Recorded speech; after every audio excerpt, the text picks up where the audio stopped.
Good afternoon, everybody. November 38, Alpha Kilo, Cockpitbuilders.com, live on Twitch. We're going to give this a try. There's a few quirks and a few bugs, but we're going to see how it goes. Sitting on the ground in beautiful, snowy Minneapolis, St. Paul, and we're going to make our way into beautiful Memphis, Tennessee. Let's get started. Thanks for coming.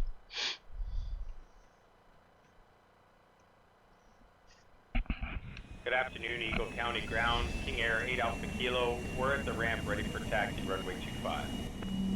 We'll take the apron, Alpha 3, Alpha, runway 25, hold short, KingAir 8 Alpha Kilo. Clear to Ottawa, Leicester 2, runway 6 left, 0544, KingAir 8 Alpha Kilo.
Clear land, runway 7, KingAir 8 Alpha Kilo. Good evening, everybody. November 38, Alpha Kilo, Cockpitbuilders.com, live on Twitch. Good to see you. Happy Sunday evening. We have a bunch of little issues that are going to creep up, I'm sure, throughout the flight. Microsoft and Asobo forced their update on Tuesday, and it has been nothing but a struggle for me for the last couple of days. Yesterday, we tried to stream, but there was chuggy. I still think you're going to get to see some stream chugging. So if we see stream chugging, I apologize in advance, but I have a funny feeling that until we get up and out of these clouds and some weird things, we're going to see how it's going to go. Star Lugo, good to see you. Got nukes. I posted the route for you again. You should be good to go. It should be right there below it. Just ignore the links. It, for some reason, thinks those are links, but they are not. That's the Rochester 1 departure ALO transition and the Barbecue 3 WHOLL transition. Mr. Doug Snow coming to your neck of the woods. Hopefully it's not as snowy in Memphis as it is up here in Minneapolis, St. Paul. Needless to say, there is 1.5 miles visibility coming off this. It's actually going to be pretty shitty. Current METAR as of 22:53 Zulu. Winds are 090 at 7 knots, 1.5 miles visibility, light snow, broken. Few clouds at 800 feet, broken at 2,700 feet, overcast at 3,700 feet. In other words, it's the shit. Still, we get above 5,000. Temperature -2, dew point -4, altimeter 2983. Glad to have you guys with us. You had an ice storm last week? Yeah, I heard about that. Actually, it's funny how it becomes news when some U.S. states that normally don't get snow get a shit ton of snow and ice. It becomes news. Really good to see you, though, Mr. Snow. Thank you again very much, guys. For those of you who don't know, Mr. Doug Snow is a very, very, very important person in the aviation industry. He's part of members of all kinds of wonderful committees that develop all kinds of new procedures that are coming out with ADSB and all kinds of other really cool things in the real world. So really good to have you here, Mr. Snow. It's like an honor almost. Well, if it threatens life, yeah, exactly. It becomes news. It seems that good news doesn't make news anymore. Good news doesn't sell. It's only the bad news that sells, which is crappy because there's a lot of good news to still be had in this beautiful world that we live in. All right, guys, without further ado, sitting on the ramp, Minneapolis, St. Paul, let's go ahead and get this thing running. We'll do a quick little pushback first. I don't want to cover the guy in snow, so we'll go ahead and do that. Before we do anything else, we'd like a straight back pushback, please. And we'll let him get the pin connected, and then we will turn the parking brake off. Tim 78705, how's it going? Yo-yo? I don't know about yo-yo, but good to see you, my man. What's going on in your neck of the woods? It's really awesome, actually. It's going to be a really nice flight. It's about 2 hours, 15 minutes gate to gate. So when I get the engines running, you can factor in about 2 hours, 15 minutes of your night. Working a crap ton? Well, Tim, that's great. Hopefully, that's good money, right? That means good money. Good money means good money. We got to try it. Oh, that person lost their clothing. Oh, that's interesting. It was all bundled up and then not. Neither got nukes. I don't fly on the Microsoft server. I'm flying on the POSCON network. Doug Snow, it was 15 Celsius and... Oh, really? Wow, that's crazy. So got nukes. POSCON is an open beta now. Everybody can be a member. All you got to do is sign up, link your Discord, and everybody can fly on the POSCON network.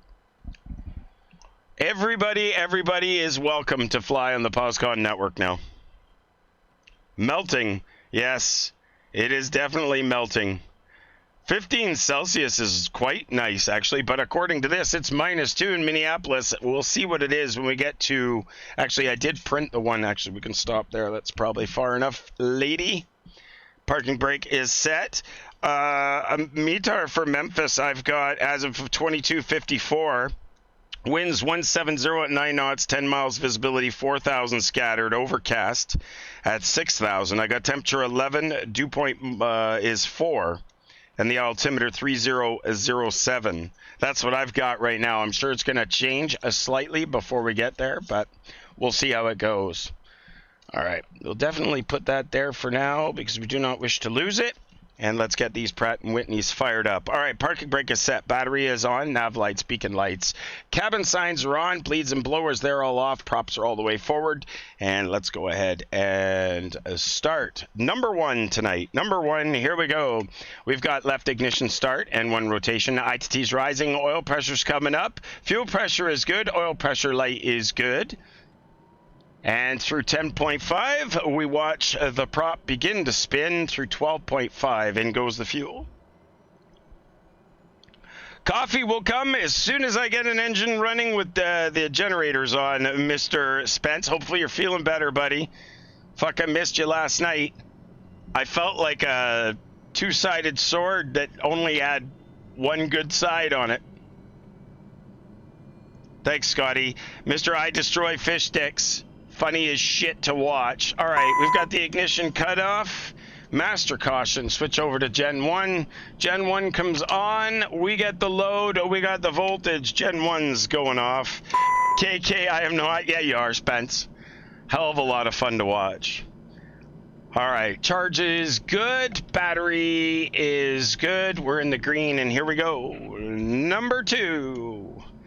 All right, we've got right ignition start and one rotation. ITT's rising. Oil pressure's climbing through 7.5. 10.5 in goes Gen 1. We've got spinach on the right prop, and through 12.5 in goes the fuel. Oh, you'll definitely get it. That's 2 of you guys that want the coffee. Coffee's coming, I promise. We just didn't want to blast these guys with snow face wash here. All right, ITT is looking stable and coming down. Roundabout, subscribing at Tier 1. That's 14 months, Roundabout. Thank you, sir. Appreciate that. Glad to have you a part of this subscriber club. Roundabout, 69 Tier 1 sub. Bleeds and blowers are coming on. Avionics are coming on. Pitot heat, windshield heat, prop heat, fuel heat. Brake de-ice is all going on. EGPWS test. Sink rate. Pull up terrain. Don't sink. Too low. Gear. Glide slope. Minimums. Bank angle. 150. 40. 30. 20. 10. Wind shear. Wind shear. Wind shear. Ass heat is right. Coffee pot for you guys that want coffee. It's on its way. Prop sync is going on. TCAS is coming on. Runway 12 right for departure for us.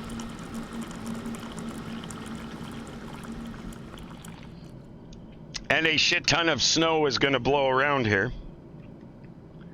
Where are we at? We are at the remote de-icing, which is just perfect. We're just going to make a simple left-hand turn here. We'll turn left, and that's going to basically take us alpha to runway 12 right. We're in the right spot. And we want 122,950.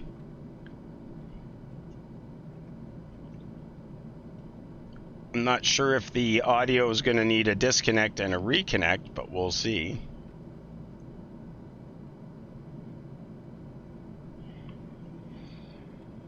We're going to need a bigger coffee pot? I think so. Glycol. Yeah, exactly. No need for it. Well, we probably should have got de-ice. She is snowing a little bit. 1.5 miles visibility.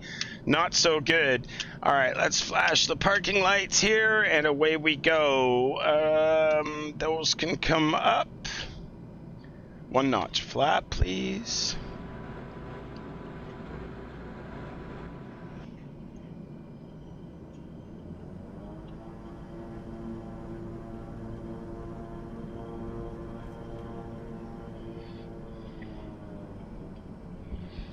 There's a taxiway right in front of us. It's hard to see with all this snow-covered snow. Eric, yeah, but I'm worried you guys are going to get a crap ton of stutters on the stream. That's my biggest fear. Definitely had to adjust some of the... Whoops. Don't be doing silly things like that. Had to make adjustments to the terrain detail a little bit. The cloud thickness is what seems to cause it, unfortunately. The cloud thicknesses are not so... If the cloud layers are too thick, it really causes stutters. 5-4 Delta Charlie, radio check. 5-4 Delta Charlie, you're in and out. It's choppy, so I don't know if it's you or if I'm doing the same thing. Oh, you're okay. All right, let's just go left here.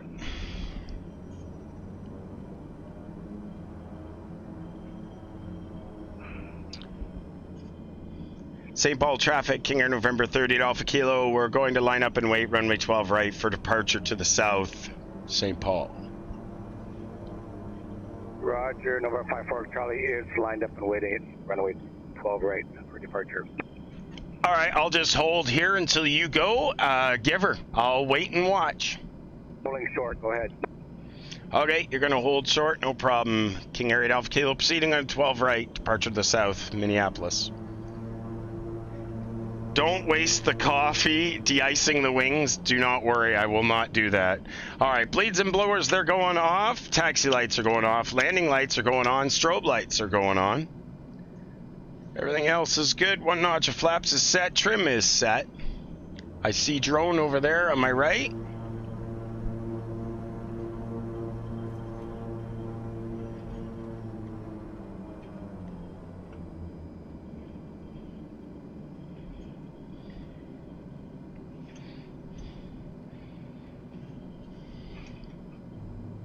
Now, this might be a little dicey, folks. They've changed some things. This might be a little dicey. Let's see what happens. All right, let's spool these engines up. Make sure they're stable. All right, both engines are stable. 2 good engines. Fuel flows look good. Advancing. Takeoff power is set. Governor's kicking in on both sides. Whoops. All right, 2 good engines. We've got both engines in the green. Speed tape is alive and on both sides. That's checked. V1. Rotate. V2. Little slippery runway here, folks. Little slippery runway. All right, positive rate gears coming up. Props are going to come back here to 1600, and we'll bring the torque back. We do not wish to over torque the engines. St. Paul traffic, KingAir November 30 Alpha Kilo. We're in the turn direct, Foxtrot Golf Tango. And flaps are coming up. St. Paul traffic, November 5-4 Delta Charlie is rolling for takeoff on runway 12 right. Brian Tinovero, sorry, I apologize. My phone is very small. Brian Tinovero, thank you very much for the follow, sir. Good to see you.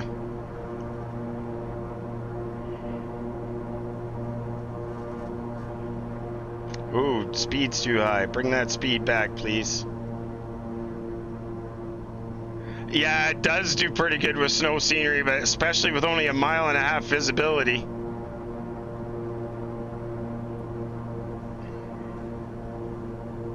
All right, flaps are up.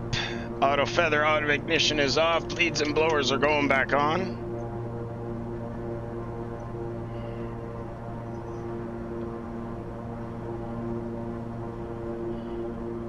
Can't see nothing. That's the way she goes. That's why we have instruments.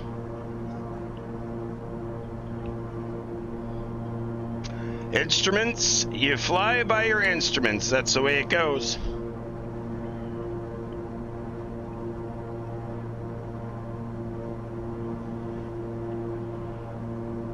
Keep that climb going, please. Whoa, definitely speed, speed, speed.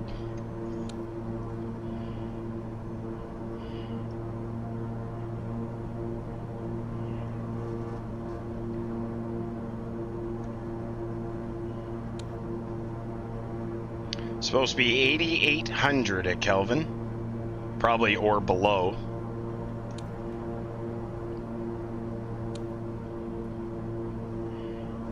Not above, meaning.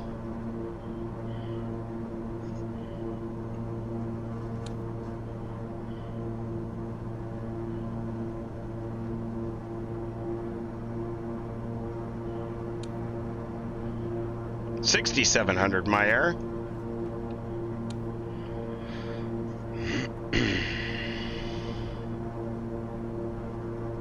Landing lights, seatbelt signs all go off.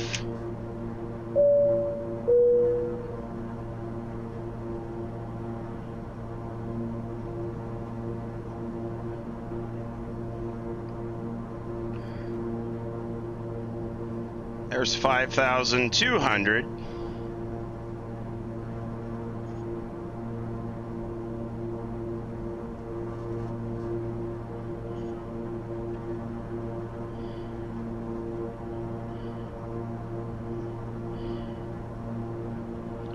Sky Pilot, good, thank you, sir. How are you? Hopefully you're doing well. We're not doing too bad, despite the 1.5 miles visibility leaving Minneapolis St. Paul. Not too shabby, good stuff. All right, there we go. We're past there. Faubourg is next, and we can continue the climb.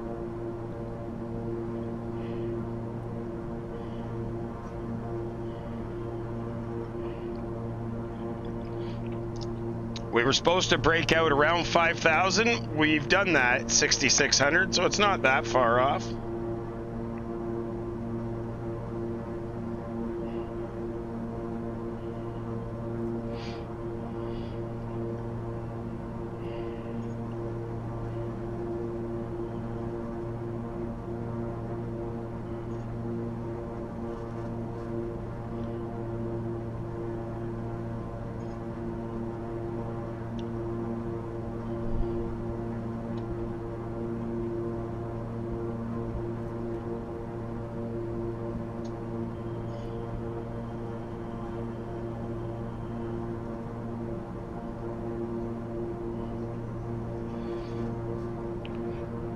Thanks for being here, guys. November 30th, Alpha Kilo, Cockpitbuilders.com. Good to see you. Oh, Boeing Sky Pilot, the last 2 days have been nothing but riddled with issues with the new version of 2020, which I have managed to correct. One of them was they messed with all the flaps and the stability of the aircraft, the general stability of the aircraft they have done, but I've managed to get all that sorted out. Plus, they played around with the horsepower and the engines. Oh shit, do I really, Kev? I hope not. That would be really crappy if I did. Or maybe that Chester just uses my voice once in a while. Shit, that sucks. El Makino, thank you very much for the follow. Good to see you. Alright, there's 10,000, guys. Speed restrictions no longer a factor. Let's bring the torque up to 106%. But yeah, we worked through all the issues. Boeing Sky Pilot got all the issues worked out. The only thing I haven't tested is when I put out my second notch of flaps. caused an issue where, because I edited the file too much, caused an issue where I actually was going to stall the aircraft. So I could only use approach flaps. I couldn't use full flaps. So I made another adjustment. I haven't tested it since. So we'll see how that goes when we get there. No problem, Scotty. Appreciate you being here, dude. So the horsepower issue, I fixed that. That took a little bit of mucking around with, but I got that sorted out as well because they clearly made a difference. This KingAir like took off in like 20 feet with what I had it set with. So in a way, it's actually a lot better. Not to mention now, there's a little issue where if you got a brake stuck, which happens to me all the time, and you advance the throttles, that wheel will catch and the aircraft will actually completely do a nose over. Which is another, bad thing, but I think I got the horsepower dialed back, and I've learned that, like every aircraft, advance those throttles nice and slow. In a way, it's actually a lot more realistic in some cases, which I will not complain about. Some things that they add are actually adding some realism, and I like that. That's a benefit.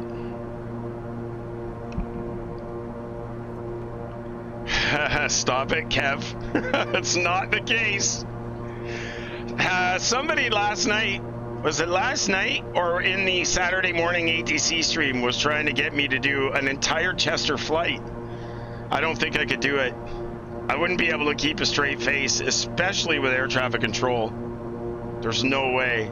Was that you, Roundabout? Shit. There's just no way I couldn't do it.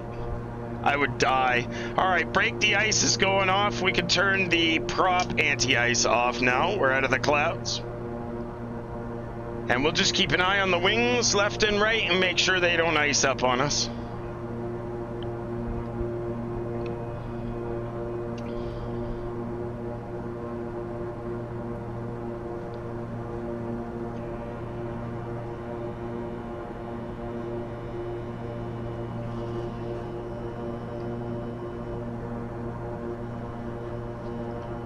$1,600 on the props, please. Whoops. Watch that climb rate.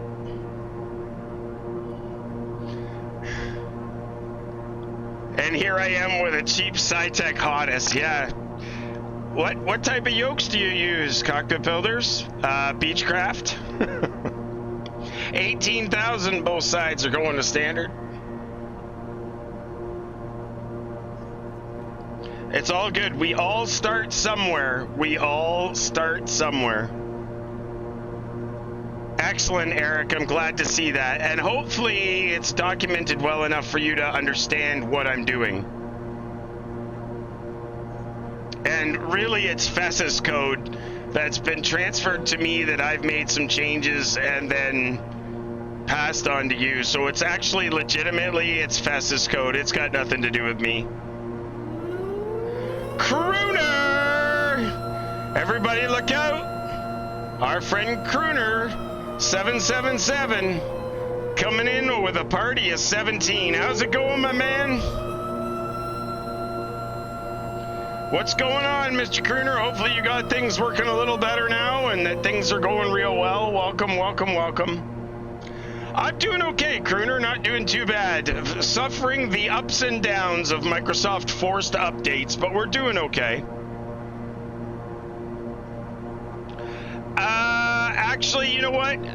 Urzorn, don't rush out to buy 2020 because it's fucked. There are so many ridiculed issues with it that although it looks good, it flies like a piece of shit. I've just been lucky to make some modifications and able to actually make it work somewhat decently. Whoops, easy, easy, easy. I've been able to do some changes that'll actually make this somewhat... Oh, trim please. Trim please.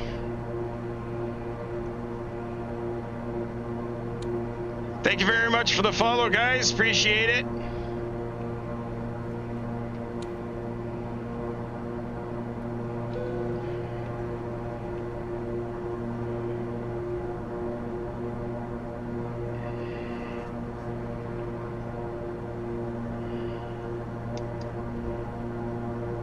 There we go. Level out there, please. See if it'll level out. I haven't been messed. No, you're going to cause problems, aren't you? I haven't messed too much with the autopilot, so excuse me for a minute as I fight with Mr. and Mrs. Autopilot for a little bit.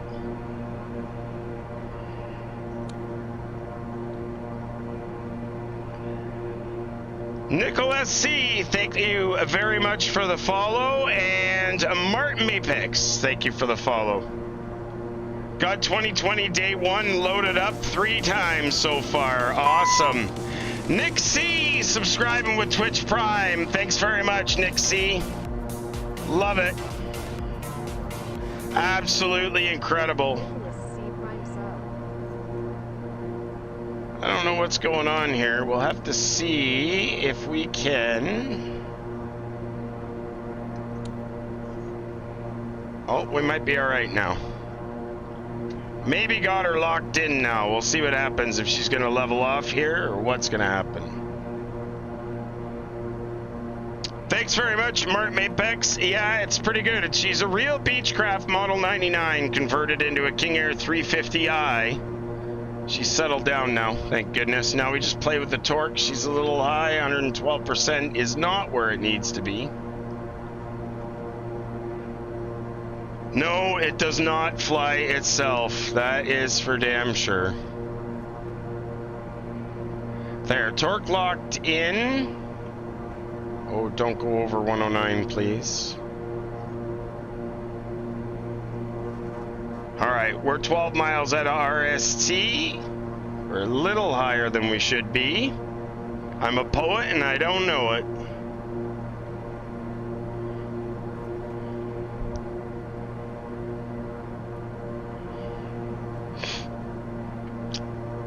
All right, it looks like everything is stable, guys. Along for the ride. 1600 on the props. Shit, I knew that was gonna happen.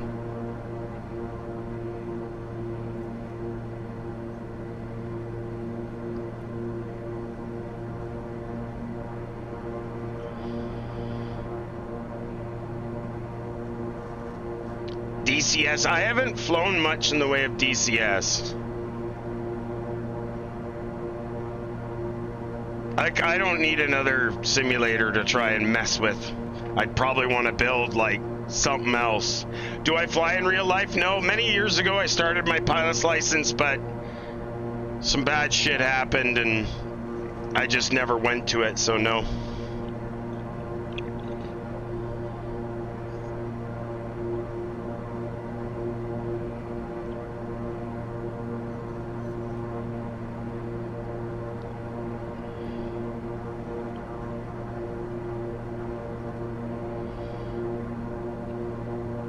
DCS is fun but expensive. Why is it expensive? Just because you got to keep buying the add-ons? That doesn't surprise me.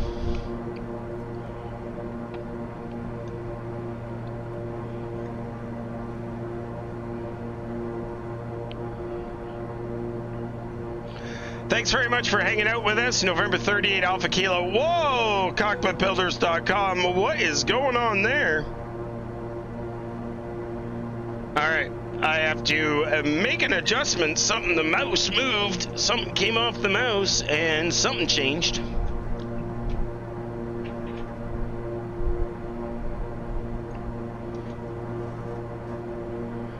There we go. There's a... Guys, for lack of a better word, the warping software provided by Fly Elise.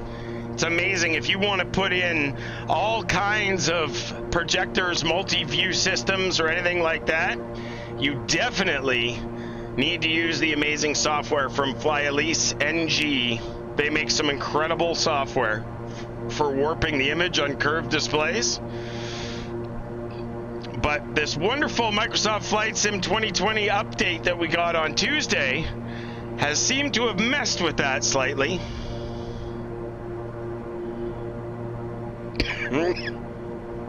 Mr. Q, thank you very much for the follow. Appreciate it. $70, which can be harsh. Yeah, that can get expensive.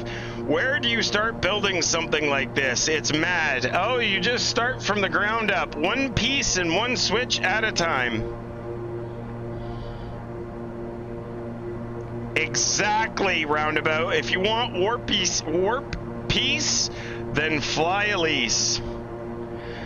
So over the last 20 years, this is my 4th simulator, and in the last 20 years, I'm probably upwards of $40,000 to $45,000 I've spent. But as you can see, she's a real airplane. Yeah, Zorn, that's exactly the way it goes. You start with a few desktop bits and pieces, a couple of radio panels, and then after that, it's a never-ending spiral all the way into the ground.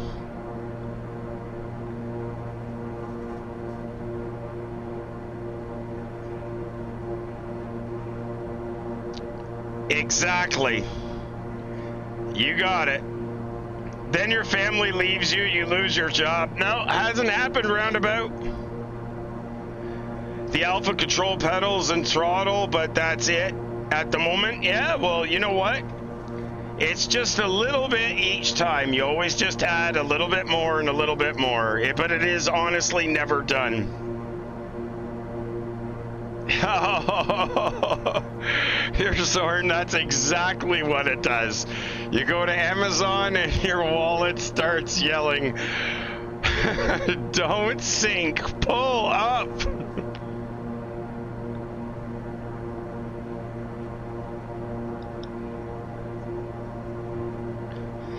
Yeah, well, Solo, that's exactly the problem, right?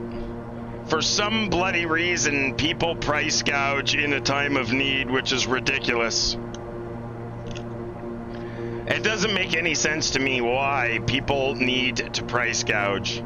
To me, it's just not acceptable.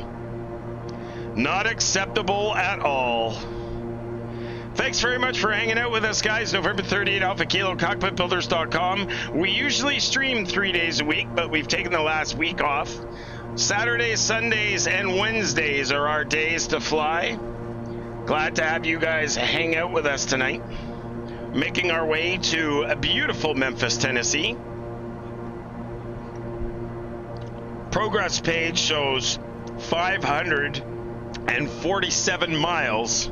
Our estimated time en route, 1 hour, 34 minutes from now.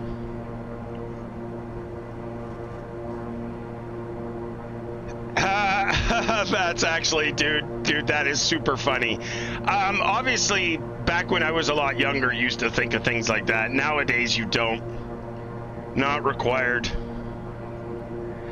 Exactly. So, Mart Apex, I started my pilot's license. I did 1 hour, gave all the money to the flight school, and then they went bankrupt, took all my money, and I lost everything. And I never got my PPL, so I just said, well, if you factor in the cost of the license, what it costs you for the fuel, what it costs you to either rent or own an aircraft, even looking at both options, this is a whole lot cheaper. And I can fly as much as I want, I can drink whatever I want, and I can crash it as many times as I want, and I do not have to worry about maintenance costs.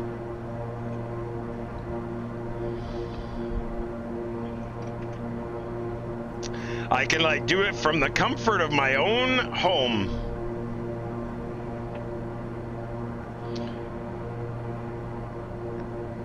Oh, honestly, Mart Apex, for sure it does.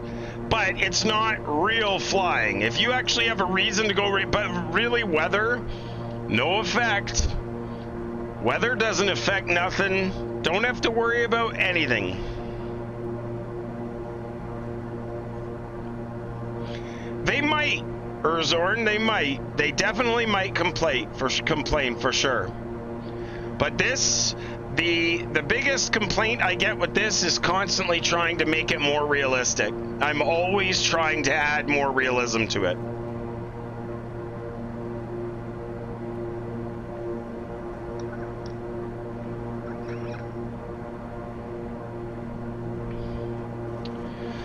Always is trying to. Do I have barf bags? I do have some, not in here right now. Actually, it makes my wife sick because with the 3 projector setup, when she's sitting in here, it gives her like the upset willies.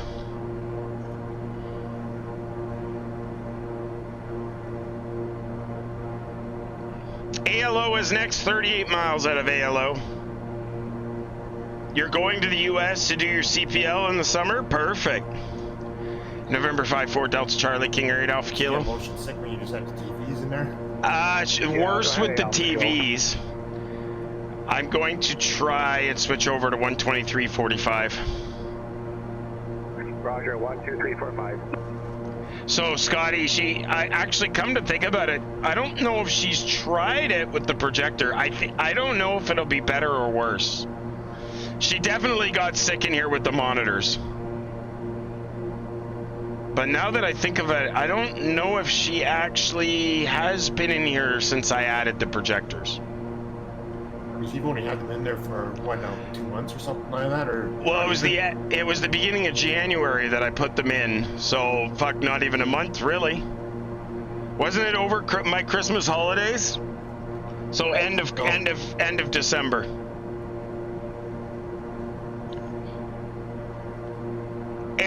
Crooner, it's not badass. It's got its flaws, just like everybody else's cockpit. The only difference is this is a real plane. So the yoke, the rudder pedals, the throttle quadrant, all that shit. If you didn't have access to a real aircraft and you wanted those things, unfortunately you have to pay big dollars for that shit.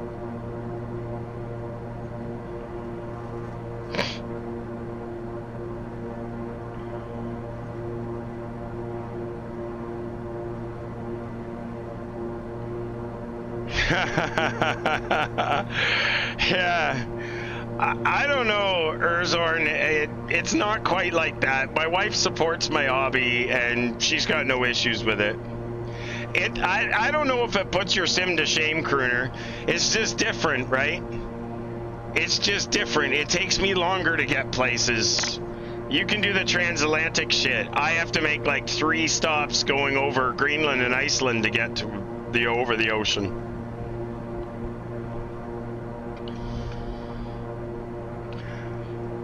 The only difference between this is I built it myself, right? That's the only difference.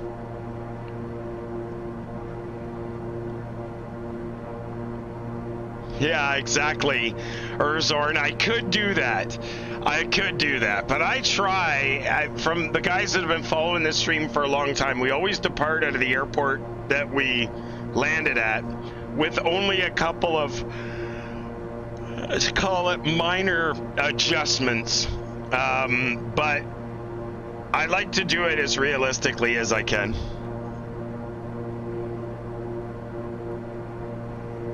Yeah, well, Crooner, when I started, I didn't have that knowledge. I just had to research and research and research and research until I figured her out. But I understand what you're saying. Hopefully your crashes have stopped. Exactly, they're long and straight. I try and stick, for me, that 2.5 to 3 hours. 2 to 3 hours is a really nice, comfortable number.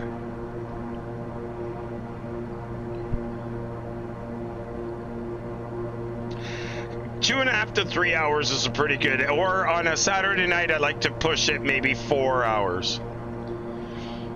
5, I think, is the longest I've ever done, and I think that's pretty much max range of the aircraft.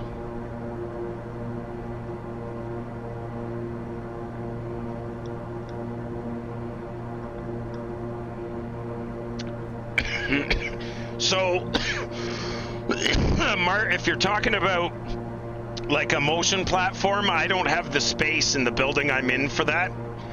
I've thought about it, and the only way I could do it is if I put airbags, airlifting bags around, like on the two nacelles and on the nose. The air solenoids aren't really quick enough response, though, I don't think, to make it work, and I'd need one hell of a big air compressor for it. I've considered it, But you have to build things differently, right? At that point, all the screen and everything has to physically be attached to the aircraft instead of attached to the building, because that screen has to move with you. It's a really big challenge when you start going to motion platforms. Maybe some butt kickers. Excuse me, fuck, I don't know why I'm yawning all of a sudden. Maybe some butt kickers to give you the vibrations, that might be handy.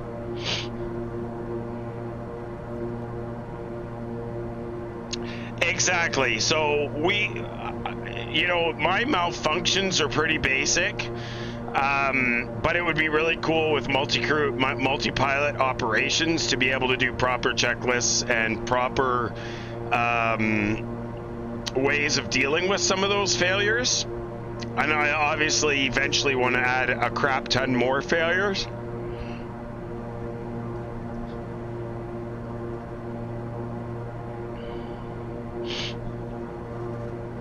All right, we're 5 miles out of Alpha Lima Oscar, guys. On our way to Memphis, Tennessee.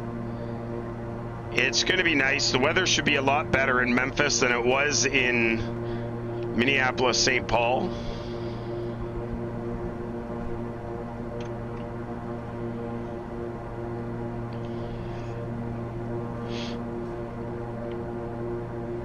Oh, see, every time I do that, that happens. Well, isn't that interesting? That is interesting. That is very, very interesting. I'll have to look into that. There's a hotkey that takes the focus off of the projectors. Maybe I should just bring, if it happens again, I'll just bring the mouse back up the front. How's the force feedback? Do you have a full stick shaker and everything? No. So I've got the forces that I feel are all done with springs. I will be upgrading those and changing them for bungee cords. Get a little more control over the weights behind them with bungee cords. But definitely going to work my way to that. But at this point, eventually I will add, what do they call it? Control loading, which is done with servos. Eventually I will do that.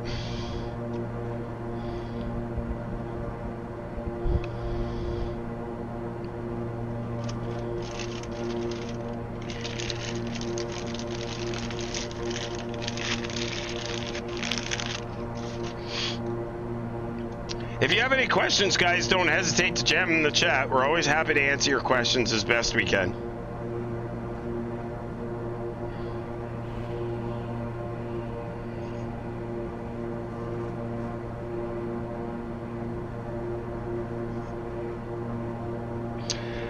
Yes, so Eric, he and I actually came up with that idea when we were working on my boards. I said that we needed to identify the switch numbers with just the simple serial code that goes out the serial port. So we decided to do the switch number with either a 1 or a 0 for on or off after it. So when you're troubleshooting it, if you're using the serial monitor, you can actually verify that when you toggle that switch, it's sending the correct input or output out the serial port. It just makes it so much easier for troubleshooting. So like I said, that was something that he hadn't done in the past, that when we were working on the original structure, that we kind of came up with that together. Actually, that was actually one of the really cool things that we started doing. And then since then, I'm pretty sure he's gone back and changed his code to do something similar, because it just makes sense. It just makes it easier. And it makes your troubleshooting very easy as well.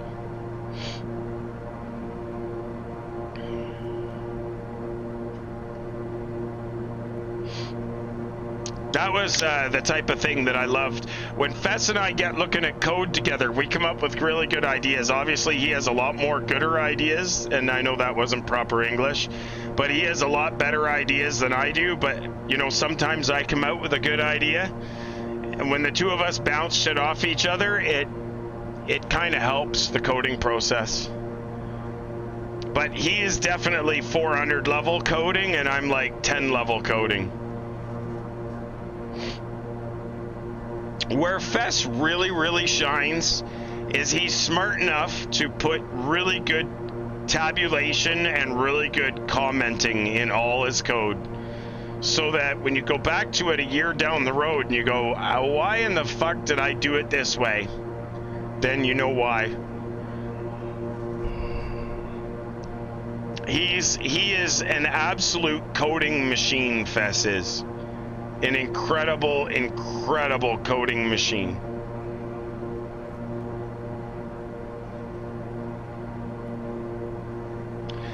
Exactly. So if you're using it and modifying it, that's exactly what you need to do. Is someone just had to show you how to do 1 or 2, and then from that you should be able to continue on yourself, make your own documentation and follow it.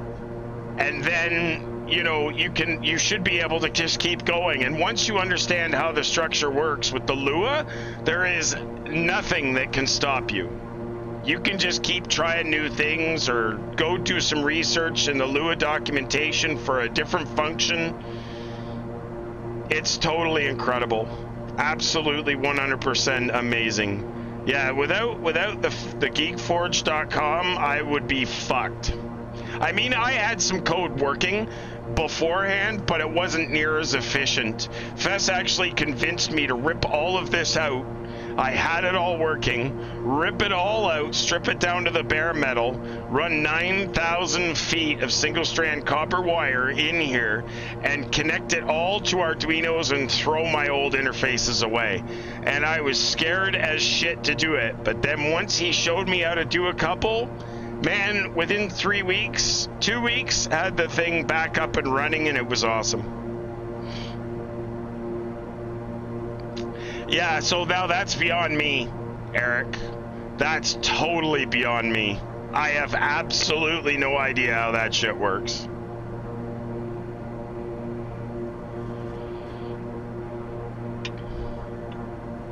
Guys, for wraparound projectors, you want to go to Fly Elise NG.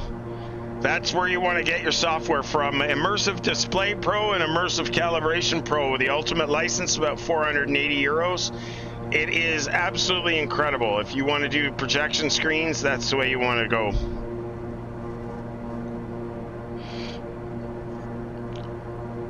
Waiting for China.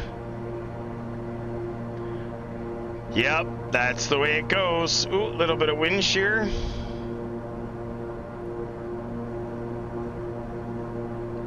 When are you flying? Well, I'm flying right now. Or do you mean where am I flying? We're heading to out of Minneapolis, St. Paul into Memphis, Tennessee.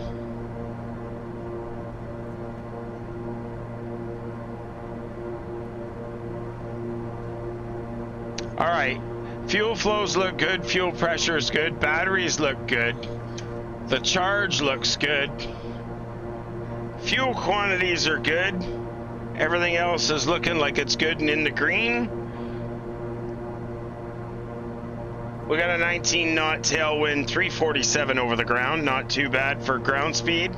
Estimated time en route, 1 hour 18 minutes, and we should be down.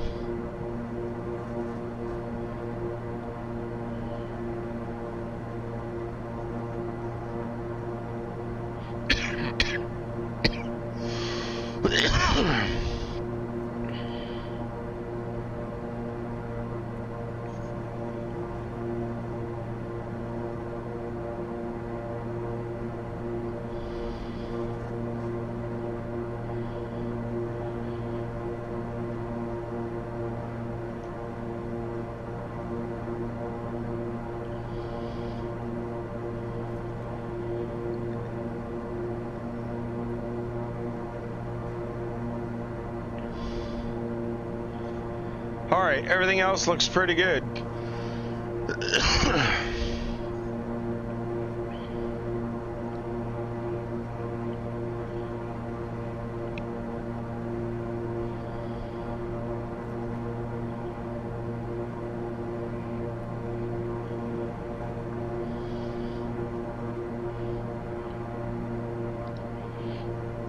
It's getting a little warm in here, though. Might have to turn the air conditioning down even more.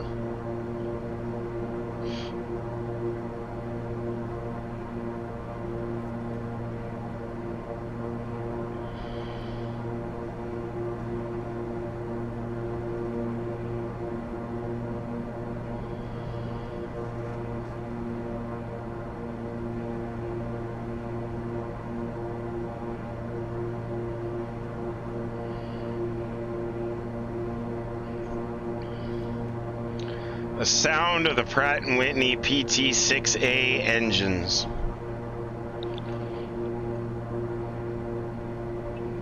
It's wonderful.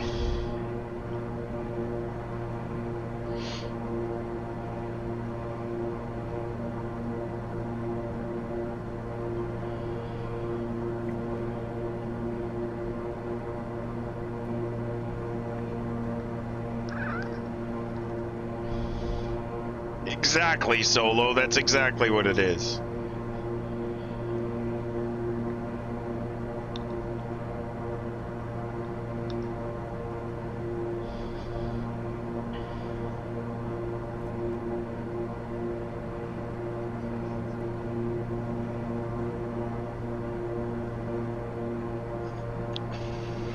Ha!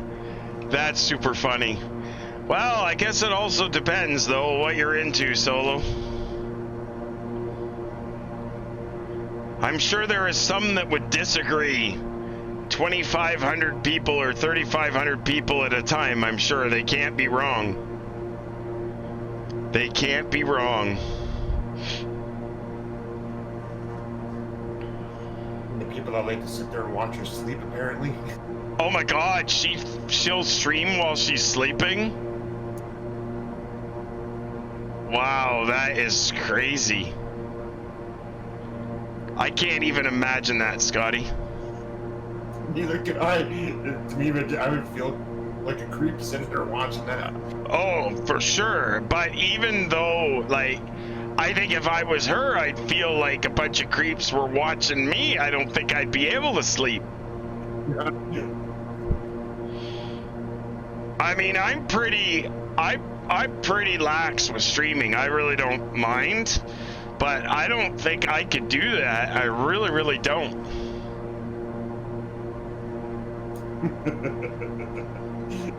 Super funny. Her whole house got flooded? What do you mean her whole house got flooded?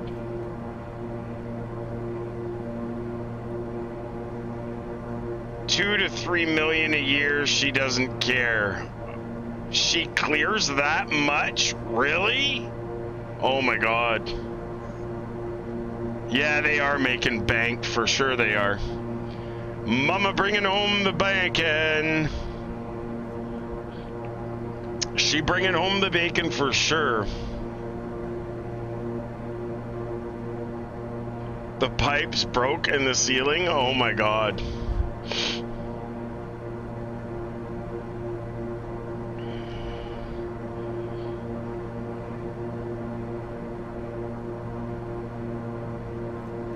I bet she's got a Twitch contract. When you start getting up that many views, I can see that being a benefit to Twitch. They would want to hold on to someone like that.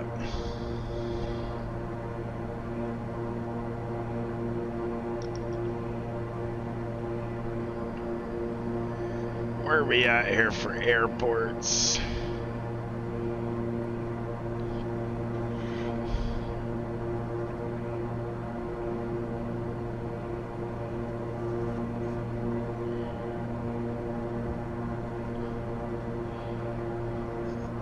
We're about halfway, folks. Just about to leave Chicago Center and get into Kansas City Center.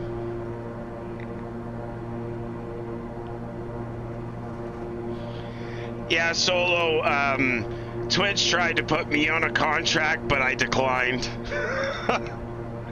Just kidding. 100,000 a month through OnlyFans. I doubt she cares about Twitch, yeah. Well, OnlyFans, that's where she sends her, like, special photos, I'm sure.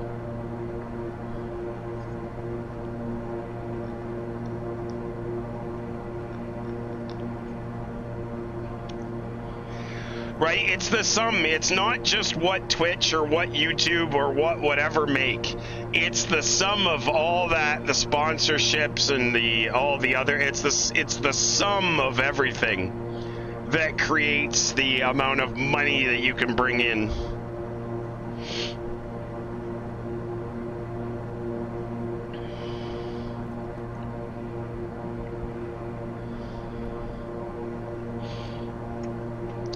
Five 4 Delta Charlie, 8 Alpha Kilo. Yeah, go ahead, 8 Alpha Kilo. How far behind me are you, or out of IRK are you? 85.8 out of IRK. Okay, so you're almost 20 miles basically behind me. That's not too bad. No, and I think I'm going a little bit faster than you, so I'm slowly catching up. Awesome. I'm 332 over the ground. Yeah, I'm 335. Yep, so you're slowly catching. Twitch and TikTok and the rest are just commercials for OnlyFans. Yeah, they probably are. For sure. And that, I don't know because I've never done it, but I'm guessing that's all subscription bullshit. Pay to see the content.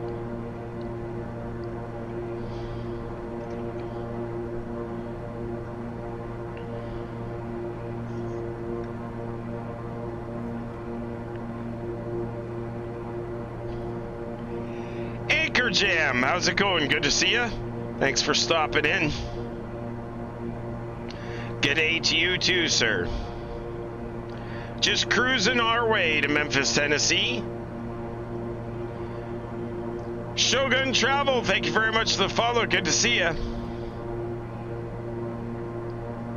Thanks for hanging out, guys. Appreciate it. 59 out of Indy Romeo Kilo. About an hour left to go into Memphis, Tennessee. We're doing the Barbecue 3 arrival. Barbecue 3. Well, that's fine. You can procrastinate on work all you want around here, dude. Bring your procrastinations with you and sit and watch the show.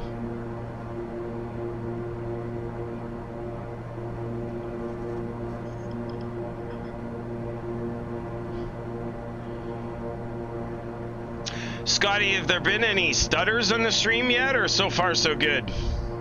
So far, so good. Okay. I haven't seen anything that I've noticed anyways. Okay, that's good. I haven't noticed anything major yet either, so we'll see what happens.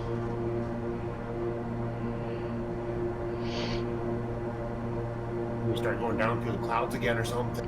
Well, coming up through the clouds, I don't know if it did it, but definitely there's an opportunity going down through the clouds, although the weather's a little nicer when we get into Memphis than it was into Minneapolis, so I think we might be in the clear. We're going to have to see, though, how this thing's going to behave on landing. It should be interesting.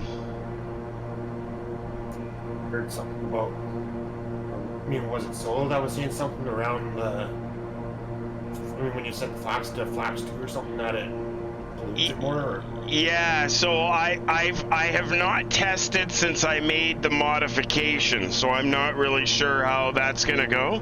It's either going to work or not, but yeah, Microsoft definitely messed with the drag and lift coefficients on the flaps. But I made a change too much. I've reduced it so that maybe it will be fixed, but I have not tested since I did the reduction. So we'll see how it goes. Torque can come up a little bit here. We're sucking the hind one here.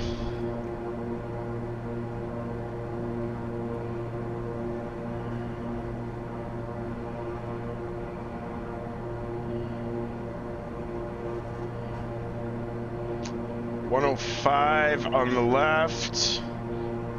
A little more here. 106 on the left.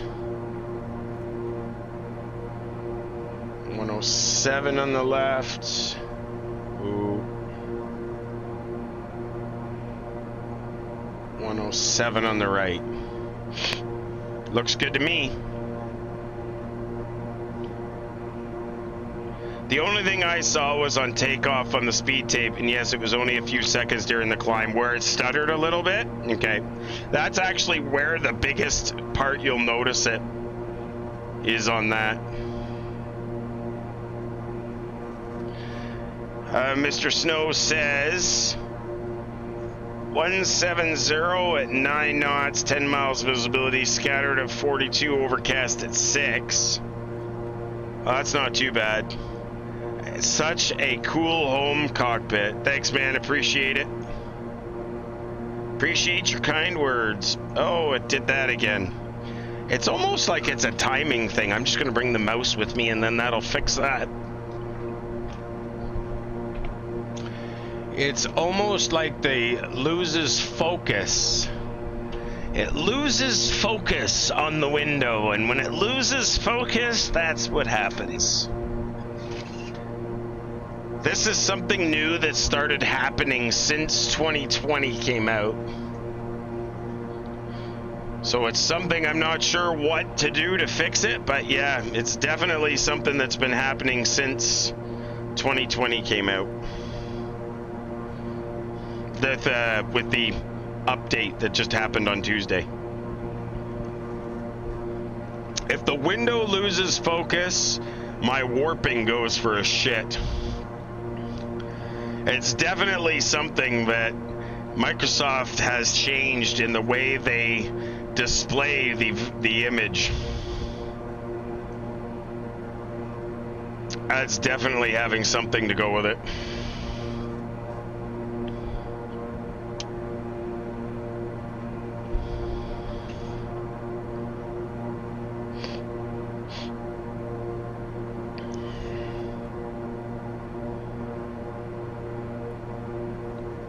Things are looking pretty good. Our ground speed's slowing down a little bit though. 329 knots over the ground.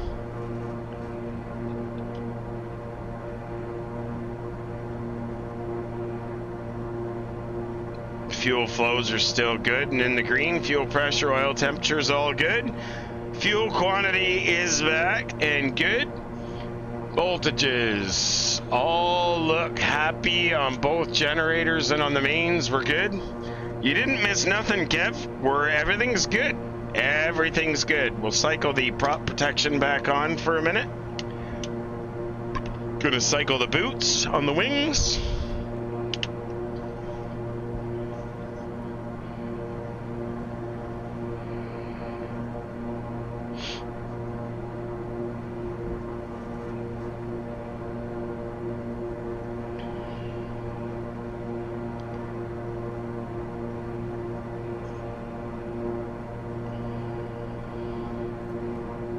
Everything else looks pretty darn good. No issues so far.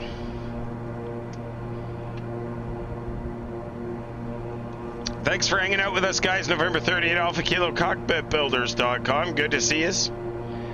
We're 24 miles out of India Romeo Kilo, and then we're going to hang a left. We're making our way to Memphis, Tennessee. On our way to Memphis. Barbecue 3 arrival going into Memphis. We'll check the top of descent. That puts us barbecue at 230.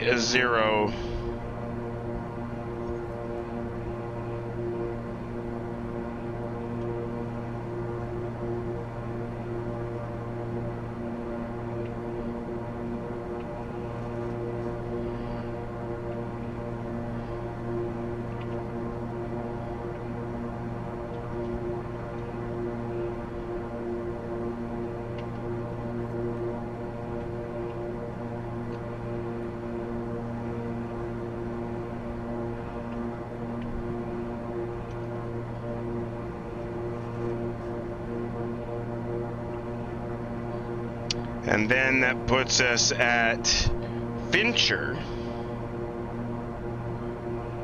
And nope. Jamlet 10, which is correct.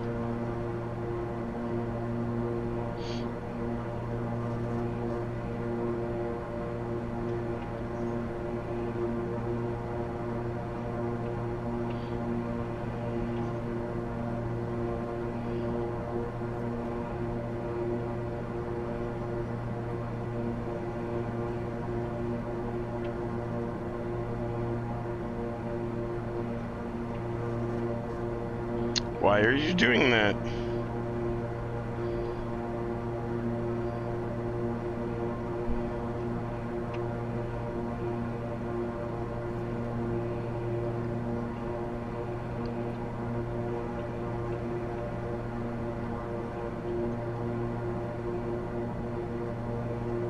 Welcome, I didn't answer it. What's that? Somebody asked you a question while you're doing your flight plan stuff there, so I told him that you'd answer him when you're done. Yeah. And then Solo popped in and stole it. Good job, Solo. Shit, I should just get Solo to sit in my first officer seat. It'd be way easier. I love it, actually. It's awesome. If I'm in the middle of something, somebody asks a question, I appreciate that you guys actually can jump in there and answer it. It's awesome. I just wanted to hear your answer about X-Plane. I would have got awfully angry about X-Plane. Yeah, I do not use X-Plane. I have no need for X-Plane. I do not like X-Plane.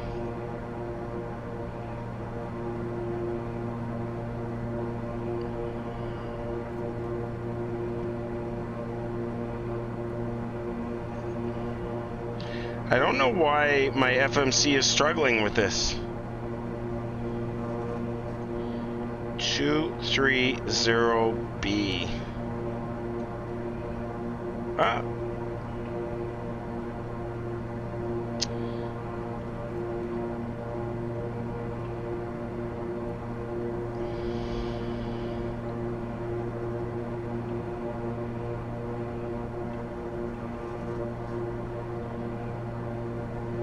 Nope.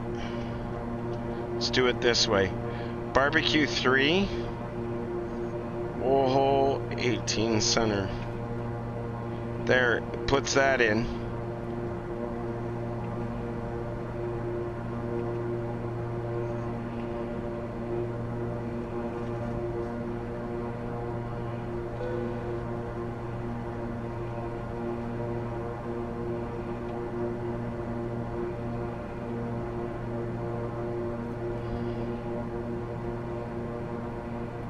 There, I'm happy with that.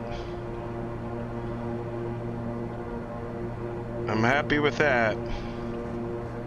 Definitely happy with that. Got her fixed, damn it. Got her fixed.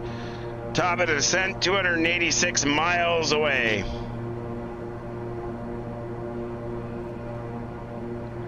All right, see you later, Boeing Sky Pilot. Have a good one, buddy.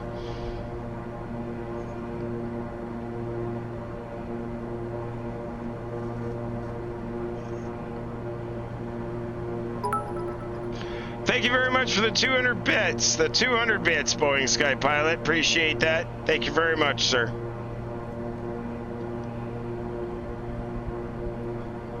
Absolutely awesome. 200 bits. Beautiful, beautiful purple 100 bits with shamrocks. Green luck shamrocks.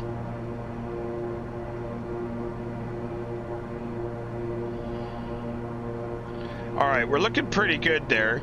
281 miles to top of descent. Progress page shows 342 miles to go. So less than an hour, we should be on the ground. We will see about that. We will see about that. Andy, 2048, thank you very much for the follow. Really good to see you. Thanks for coming out and hanging out with us on a Sunday night. Beautiful little sunset going on as we go into Memphis.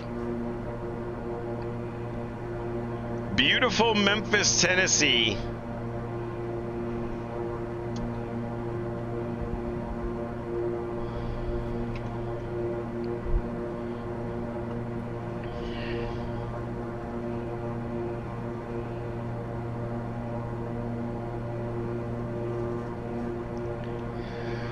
Okay, so the Blackhawk upgrade has not been a successful addition to 2020. There's still a problem with the maximum velocity that the aircraft can go above, like, let's say, flight level 230. We're supposed to be able to fly up to 350. We cannot. We can only go to about 260, and then the plane starts going all over the place. But I've had to modify the stability of the aircraft, the horsepower on the aircraft, the responsiveness of the control surfaces and the sizes of the control surfaces, and I've had to modify basically the flight dynamics of it, because it just does not fly the way it's supposed to. The aircraft was very inherently unstable, and in real life the KingAir is like a super stable aircraft. So I've made quite a few changes to all those different facades, and we'll see what happens, but so far so good.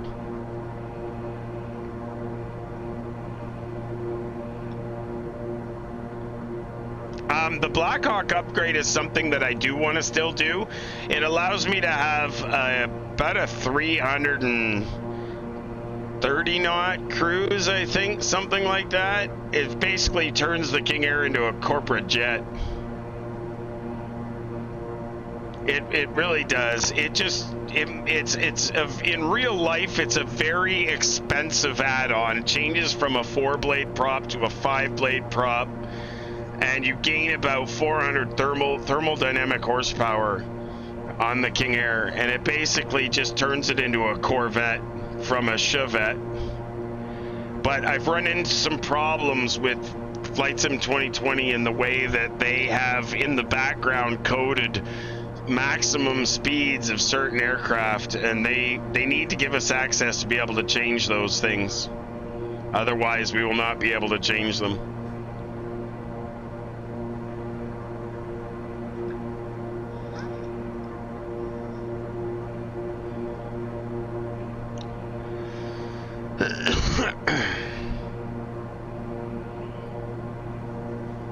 If you go to YouTube, anyway, there Mr. Master Chief's posted it. If you go to youtube.com and look up a Blackhawk KingAir 350i, they tell you all about it. No, you do not, Tesla. No, you do not. We will outrun them in this. We will outrun them for sure. Solo, you're lucky that I will not ban you right now. I should ban you for even stating that.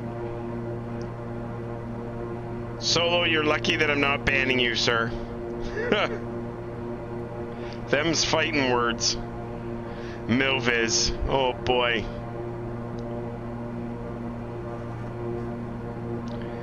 Yeah, I don't know about that. Fucking Milviz, Jesus. I'm not a Milviz fan. No, I am not. Take my money, please, and run with it for 4 years.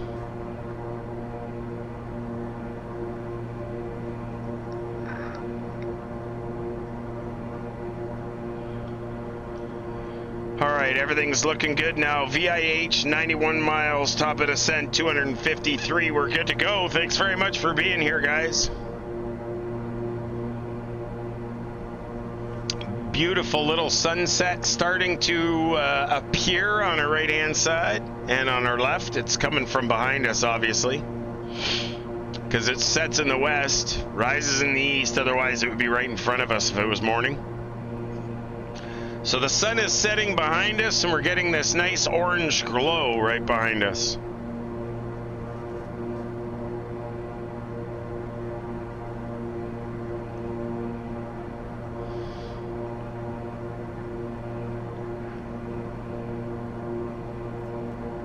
nice little approach here going into Memphis.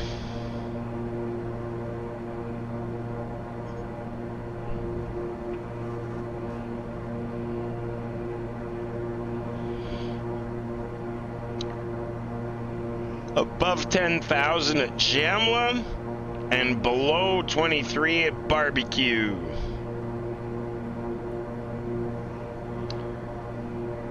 Go to the plan mode here.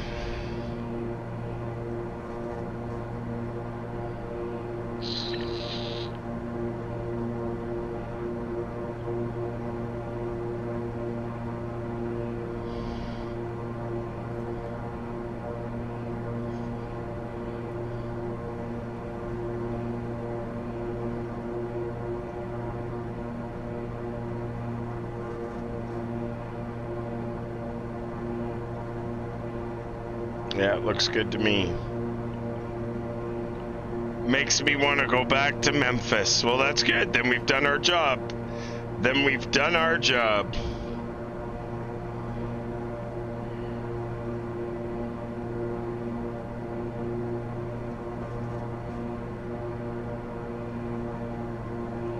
That means we've done our job.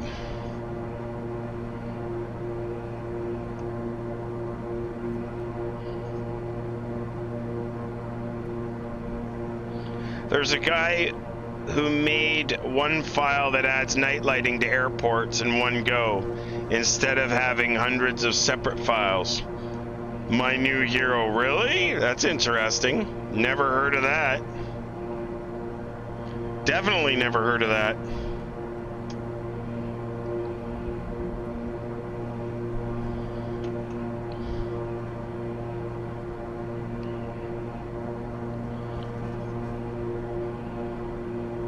Definitely never heard of that.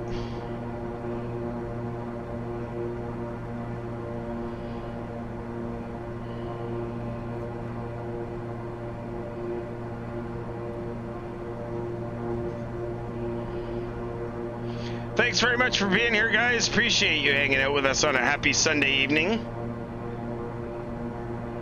Sunday. Going into Memphis, Tennessee. You guys are all amazing. Thank you for being here. The KingAir 350i. She gonna go outside air temperature, still damn cold. It'll be a little better. Guys, check us out on YouTube, Cockpit Builders. On the YouTube, youtube.com/cockpitbuilders. That's how you find us. On Twitter, you can get us on Twitter at Cockpit Builders, on Instagram at CB_Cockpit Builders. You can get us at cockpitbuilders.com or right here on Twitch/Cockpit Builders. No, that was Guyver, Solo. That was Guyver that used to do that. And yeah, I miss it too.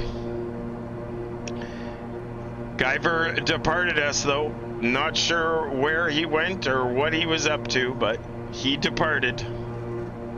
I just hope he's okay.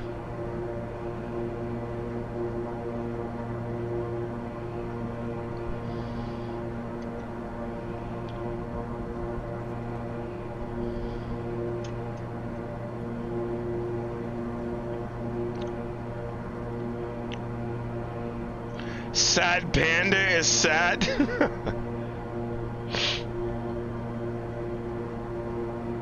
Sometimes people have better things to get on with, and I wish them the best of luck. That's all what it's about.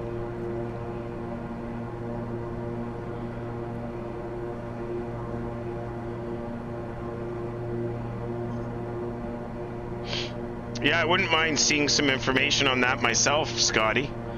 It sounds interesting, but I'd like to see more about what it does to the world, because if it fucks it, then that's going to be no good either. I'm going to go work out, then try and finish my work before I get into trouble. Nice to meet y'all. So, Anchor Jam, thanks very much. Hopefully we'll see you again. We stream Saturdays, Sundays, and Wednesdays. Hopefully we'll see you again sometime. Appreciate you coming by, and yeah, don't get into trouble, man. Go do your work. We'll see you later.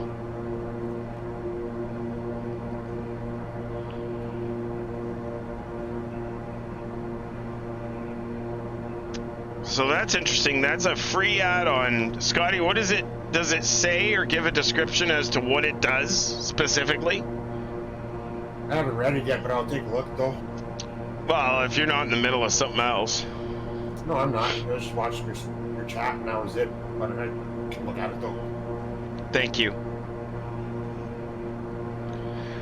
You'll test it in a couple of the big airports shortly. Well, if it's just one line and it's all of them, that's probably not a good thing. Then it's going to technically test it in all your airports, is it not?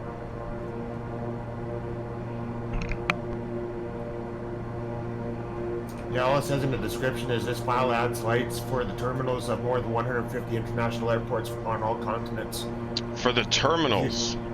Yeah, and then it says if you want an airport to be added, just send them the ICAO code for it, and that's it. Interesting. Terminal lights, though. What is that like lighting outside the terminal, or? It looks like it adds lights around the gates and stuff like that. Oh, okay, that makes sense. Yep.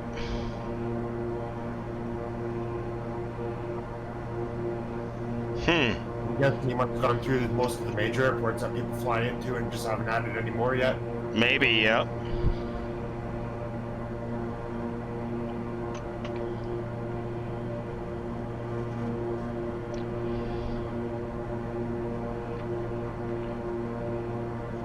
You can request. Well, that's pretty cool. Wonder how that all works. I wonder if he's actually going through each one of them and added them individually, or just. I wonder if there's some basic way that he's doing it that just adds it to all of them. Well, if it was a basic way that just adds it, I'm thinking he would just add all the ICAOs as he went. But I'm thinking if he adds them manually, he's got to specifically go to one and then place the lights. I'm thinking he has to do it manually. I wonder if it messes with the sceneries that people make as well too, though, for like the ones that you would download off the store and stuff like that. I would think it would. So that's where it gets real tricky, because if you install a scenery that somebody's done, his little lights may appear where they shouldn't appear, you know what I mean?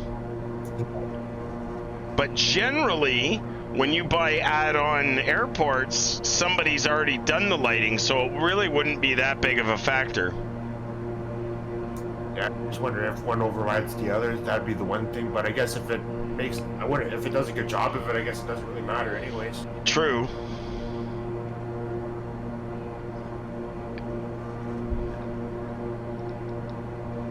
We're level at flight level 230, guys. 329 knots over the ground. 246 indicated. Making our way into Memphis, Tennessee. Thanks very much for joining us. Happy Sunday to all of you. May you and your families all be staying safe. We're not that far now. Top of descent is 200 miles away and 263 until we're on the ground.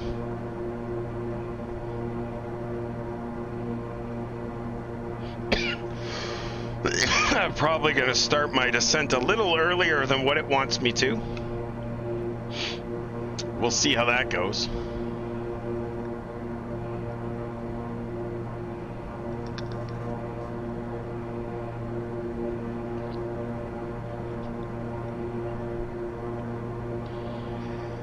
Five 4 Delta Charlie, KingAir 8 Alpha Kilo. Yeah, go ahead. 5-4 Delta Charlie. How far out of Victor India Hotel are you now? 57. You're 22 miles behind me. That's not too bad. No, that's okay. I got a 104 knot crosswind though.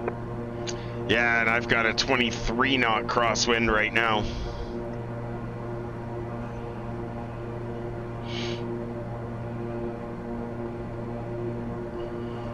That sunset's beautiful, though.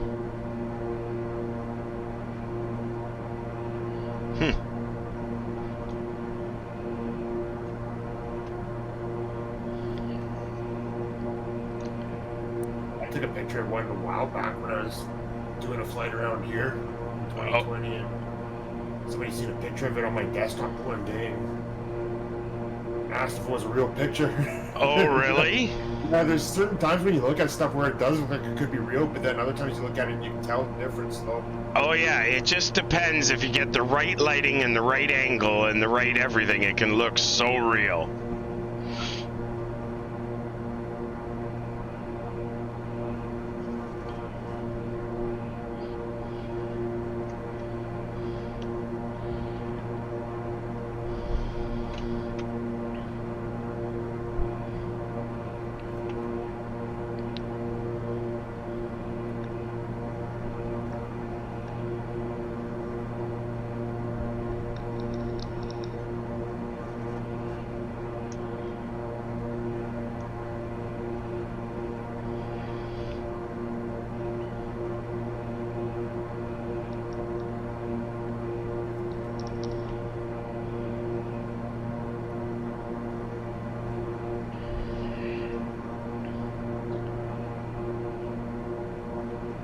Yeah, see, Eric, that's the same problem I have. Obviously, P3D flies the best out of all of them that I've tried, but I just can't go back. I just can't, because now when I go back to it, the outside world just destroys me.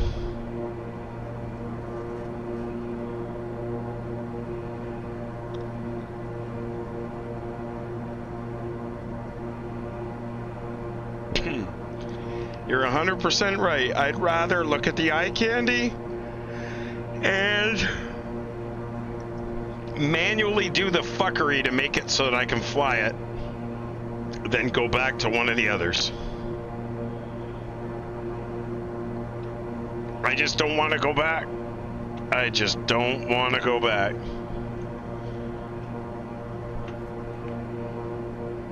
Hope I don't have to go back. Kind of the way it goes.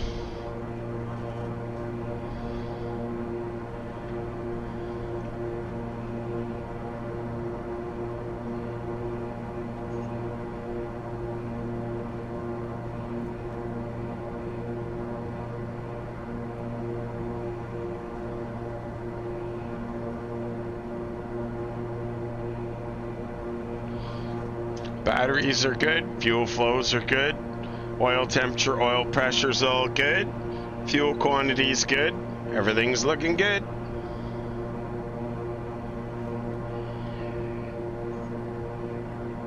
I can never tell if you got into the radio and with drone or not because I see your lips moving still when I'm watching the stream, but it's delayed. Oh yeah, that's right. But when I'm talking to drone, it does mute Discord for sure.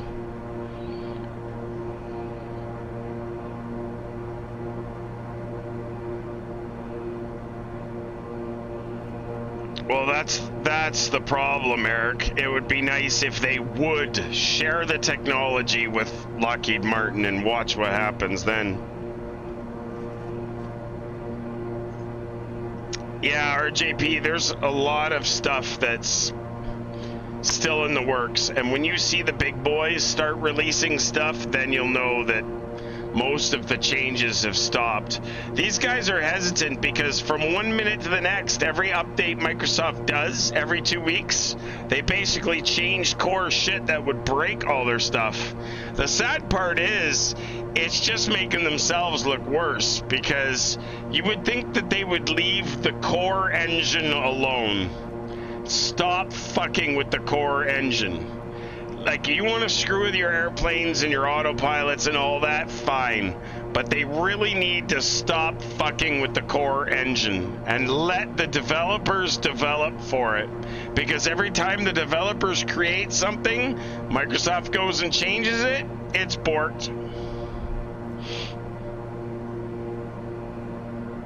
And until they stop fucking with the core engine, you will not see anybody release anything major. None of the others ever released updates every, 2 weeks or a month that changed the core engine. Except P3D when they went from version 3 to 4 and they went from 32 to 64-bit.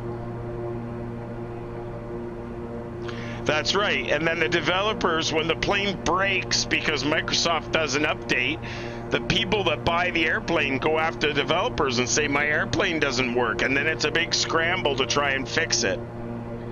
It's a really dumb business model on Microsoft's side. It's a really dumb business model.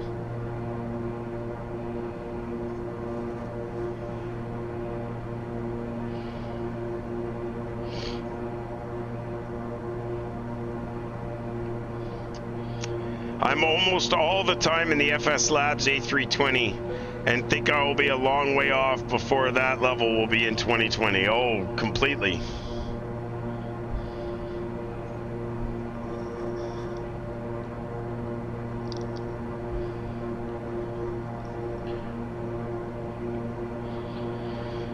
All right, we are 119 miles at a Wall. Yeah, Sasquatch, you're 100% right, but apparently Microsoft signed a 10-year agreement with Asobo, so we should be good for at least 10 years.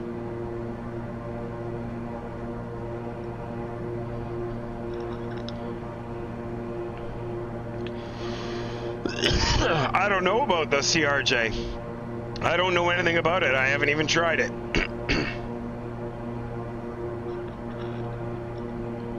I mean, for those of you who will remember the Microsoft Gaming Zone, they eventually just turned that shit off one day, and that was the end, and people didn't know what to do then.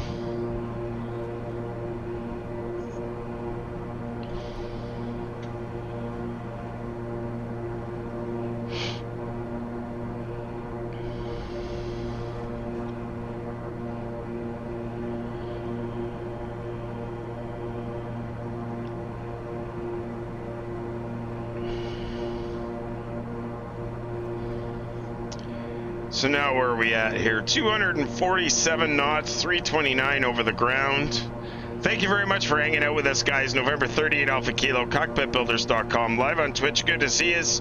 Hopefully everybody is enjoying themselves. Making our way into Memphis, Tennessee. Thank you very much for hanging out with us. Out of Minneapolis, St. Paul, Memphis is next. You can check us out at youtube.com/cockpitbuilders or at Twitter/cockpitbuilders. Instagram CB_cockpitbuilders or cockpitbuilders.com. Good to see us. If you have any questions, chat them in the chat. We're always happy to answer your questions. We've got this amazing sunset coming in here.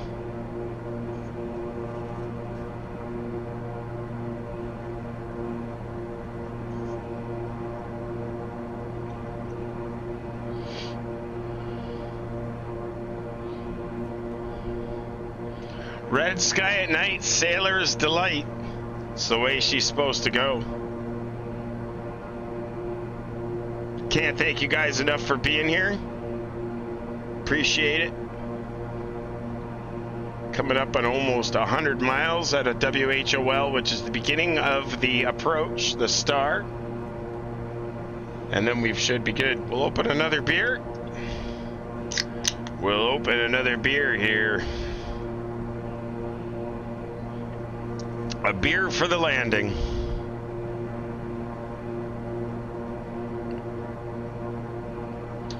Should be a beautiful landing in Memphis. It might be dark by the time we get there. We'll see. Top of descent is 143 miles away, maybe 120 miles. Just outside on the other side of barbecue. Once we get to barbecue, we're going to start down. Bring the speed back, start the descent right after barbecue. Barbecue is where it's at, going into Memphis, apparently.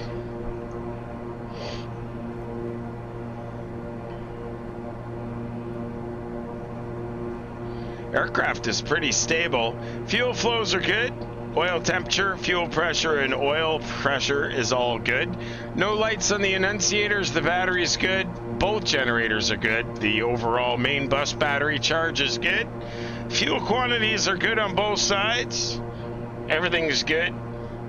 No issues. The passengers are sleeping in the back. We're carrying a couple of VIPs tonight. Nobody major. Just a couple of folks that wanted to get out of the snowy Minneapolis-St. Paul airport and get into sunny and warm Memphis, Tennessee. Can't blame them. Can't blame them one bit. Beautiful sunrise or sunset. It's only gonna get better.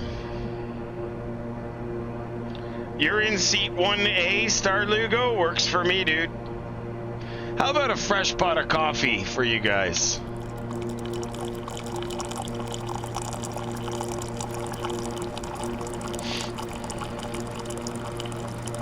Fresh pot of coffee coming right up for you wonderful people.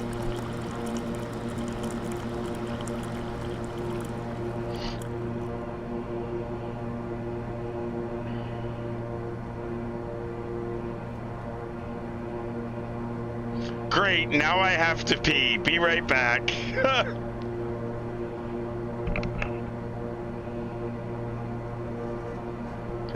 Everyone needs one of those piss jugs. Everybody needs a Cockpit Builders piss jug, which we'll be marketing soon in our merch store.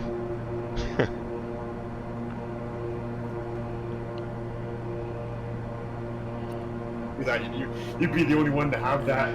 Yeah, probably. I gotta find it. I just gotta find it somewhere that will put the stickers on them.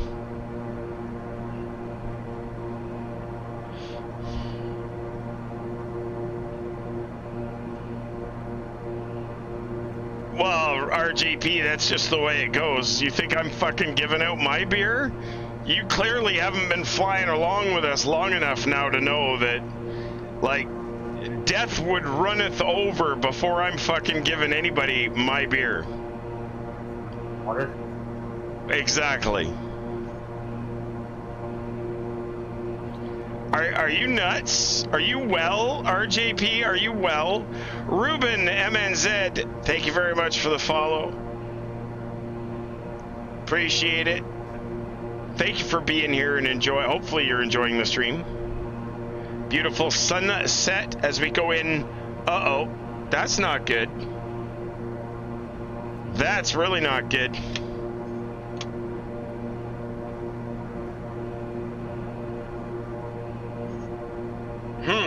All right. I think I adjusted that. Interesting. You still there, Scotty? Yeah, I'm still there. Okay. We just had a system malfunction on the PFDs. We're gonna momentarily switch you guys to the front view while we take care of a minor system fault. Free donate or a free failure. Yeah, that's definitely a free failure, that's for sure. We'll just, that's damn near blue screen of death material is what that is.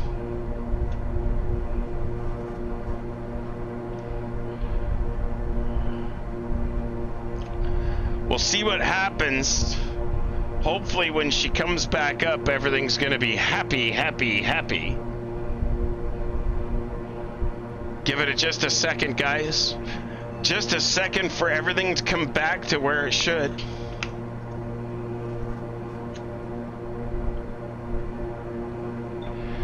Hopefully everything starts back up the way it's supposed to.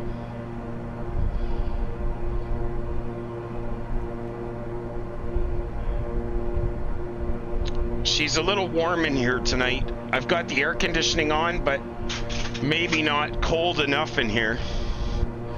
The computer was not super happy there. Oh shit, we lost one of the monitors. That's not gonna help either. Hang on, gotta fix that.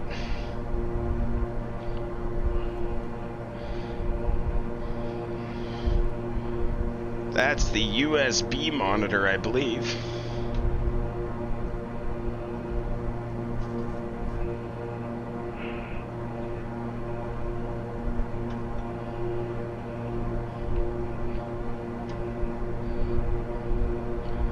We'll see if this will come back.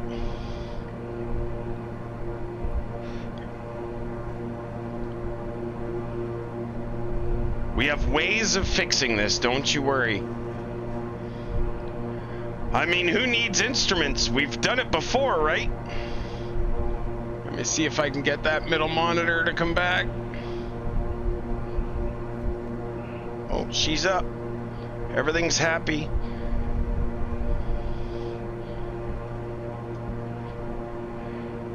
I'll see if I can get this.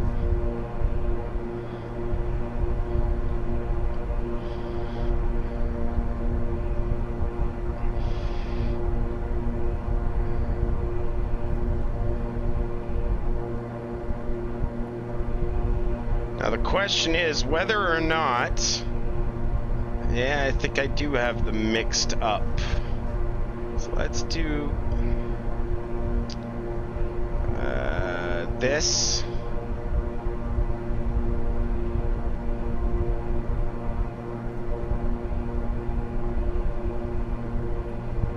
See if I got the captain's and the first officer's sides mixed up, but I think we're good.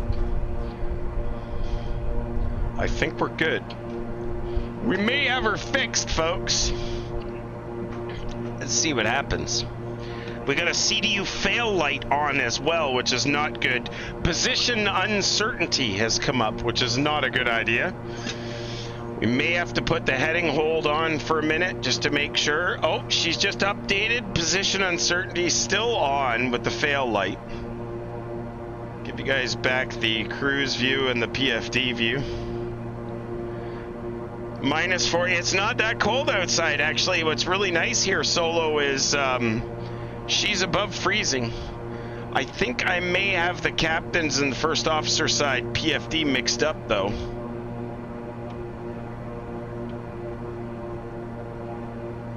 Uh-oh.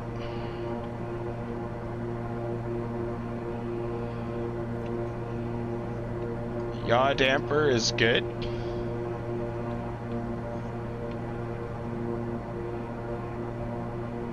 Heading bug is good. Can't turn the flight directors on or off though, which is interesting. What about adjusting the first? Yes, I do have them backwards. We'll switch them around. The captain's and the first officer's PFD are reversed. Would not be a handy thing to have happen. Because when I adjust my data,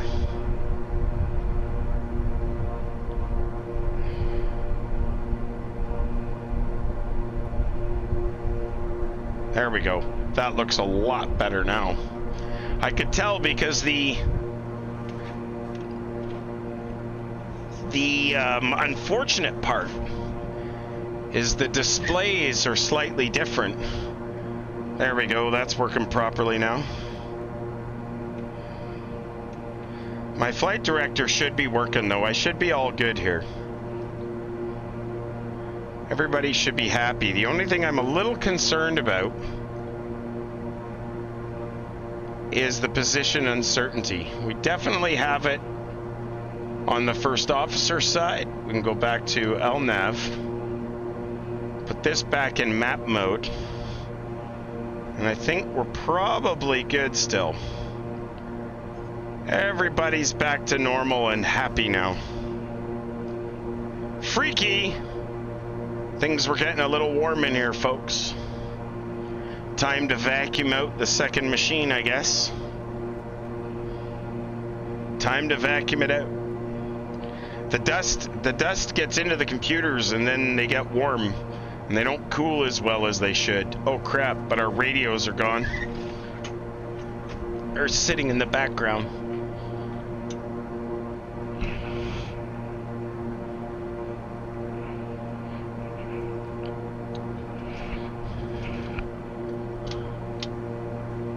Uh-huh.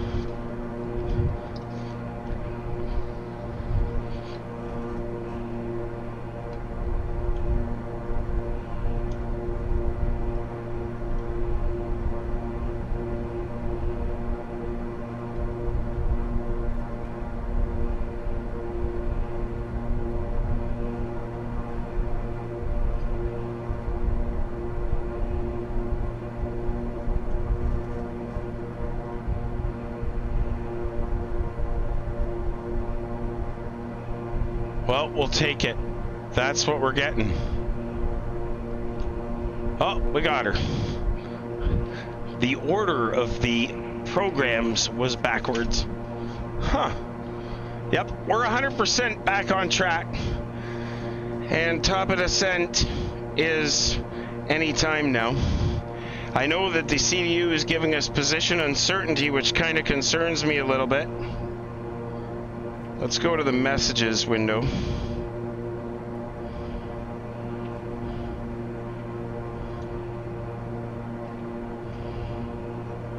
Index, messages, clear the position uncertainty. Position, airport. I wonder if I can get that back in without that being a problem.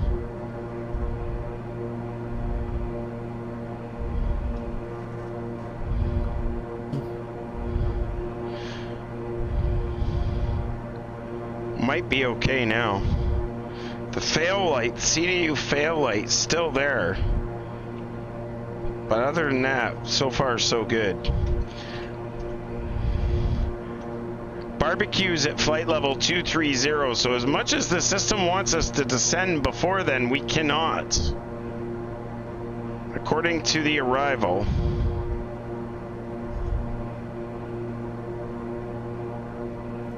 Barbecue at 230, and then Jamla at 10 or up 10,000 or above, and then we got to get down after that, but it's basically radar vectors at that point. So we'll continue to descend as long as we're above 10,000 by the time we get to Jamla. It's not a problem.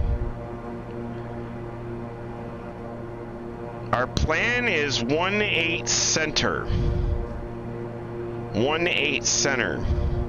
And when I look at 1-8 center, after Jamla, it's Lori. And Lori has got to be at 3,000.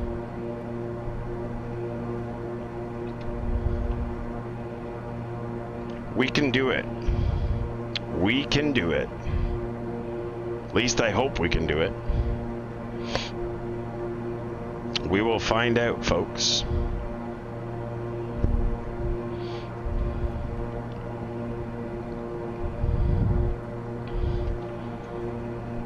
Nice little sunset going into Memphis. Appreciate you guys hanging out with us. Happy Sunday to everybody. I do got this solo. For sure I got this. A little bit of anti-ice. We're going to put the brake de-ice on.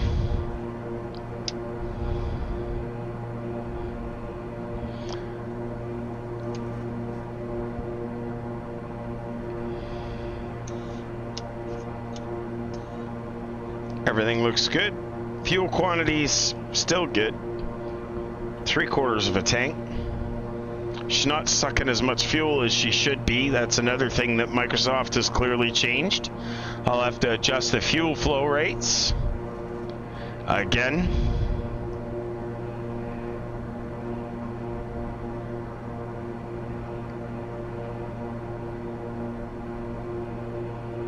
Fuel flow rates will need to be adjusted.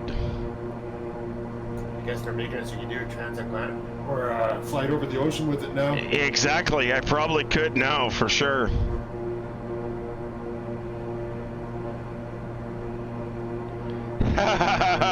Oh, Tespler. You know, we've had so many failures and so many little things. And again, benefit of knowing when you build the sim yourself, benefit of knowing what's wrong and what to do to fix it. Look at that sunset on those screens. I know it's a little brighter on that piece of shit camera. It's a little brighter, but it actually looks pretty damn good. You can see how the sunset is way to the right of the screen. Kind of gives that fade from right to left that you're seeing there. But yeah, it's, you know, sometimes, this is the other benefit to running some of this software on multiple machines. Because what happens is, if you have a failure on one system, the other system can still fly the plane. So if I had a problem with the CDU right now, it's not a problem. I can just put this in heading mode and we'll stay, which is another important thing as to why you always keep your heading bug always on your current heading for that current track. So if you ever have a problem, you got to make sure that you can just hit heading mode and it'll maintain its heading till you get a problem. Squawk 1200, I can't get Octopad to work with Raspberry Pi, and you program that sim. I feel so far behind the curve. Well done. Thank you very much, sir. But have you downloaded Octopi? Did you download Octopi? You have to use Octopi, dude. It's actually its own version of Raspberry Pi operating system called Octopi, and it is so easy to set up. You download their file and you flash and overwrite the Raspberry Pi with whatever software it comes with. It's a free download called Octopi. Oh, but you did figure it out? Okay, because not only that, there's an awesome YouTube video by a guy, I can't think of his name. There's a wicked-ass YouTube video on there, and I have 4 instances of Octopi running on one Raspberry Pi, which is enough. I have one Raspberry Pi. It'll control up to 3 of my printers. One Raspberry Pi, 3 printers, and a camera. And it looks pretty good. So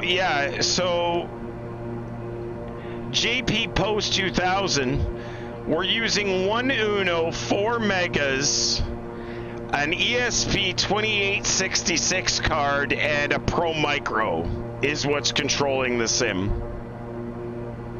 But one of them is an Uno. All my analog instruments, my flaps, my VSI, outside air temperature, prop amps, DC loads, and battery voltage, and my fuel tanks are all running off one Uno.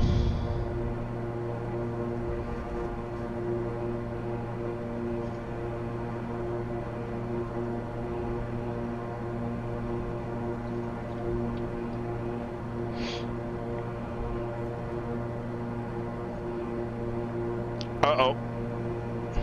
Alright, heading hold it is. The LNAV, because the FMC is in position uncertainty, it will not control the aircraft anymore. So, because of the position uncertainty, we missed the turn at Woolhall. We're going direct to Hog. But it's okay, we're still in control.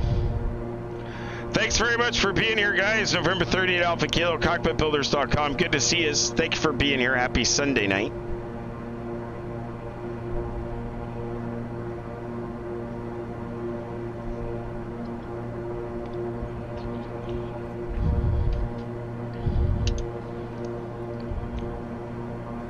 Yeah, the stars are looking pretty good now. The right-hand side of the screen has an amazing sunset to my right. To my left, it is very, very darkish. Beautiful sunset on the right-hand side, though.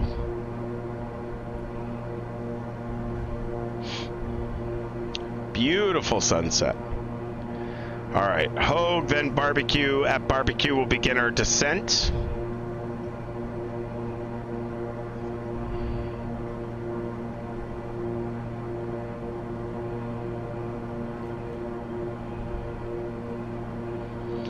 A pack of coyotes outside and a police siren set them off. Oh my goodness.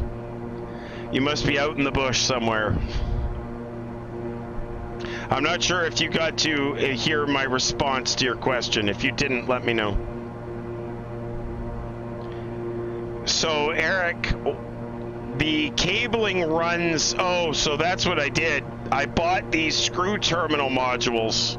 It's like a shield that you have to assemble, and it plugs onto the Mega, and it gives you screw terminals. So I have screw terminals on the Megas. So as I wired them, it was just put the Cat 5 in, tighten the screw, good to go.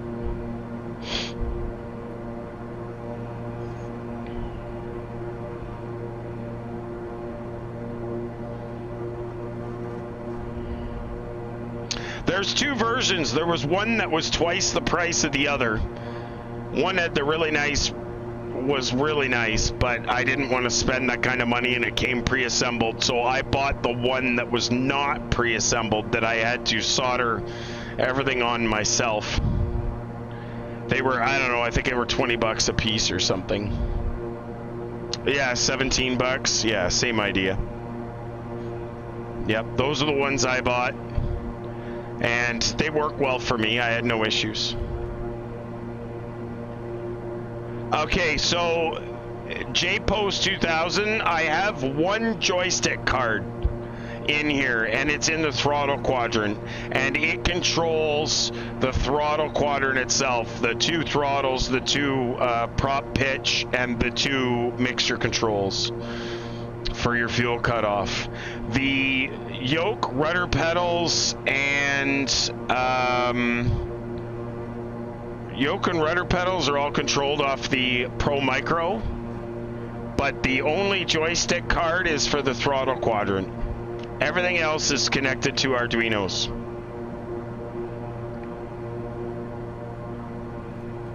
I was finally able to test ham and Canadian bacon side by side. You're right, they're different. I thought they were the same for years and years, thanks to McDonald's. Son of a bitch, that is super funny, Squawk 1200. That is super funny. That is super funny. So, Eric, on the... I'll give you this screen here. I'll wait for it to come up. Right on the side of my throttle quadrant here, right by where the red handle is for the gear extension, I have a series of 2, 4, 6, 8 buttons on a flat plate.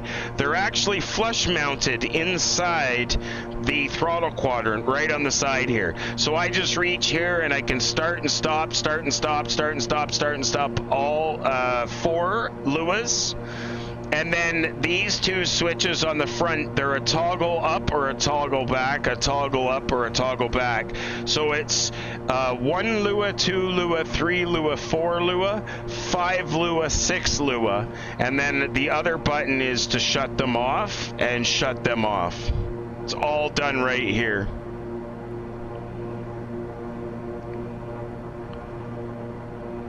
I think he likes the Canadian bacon better.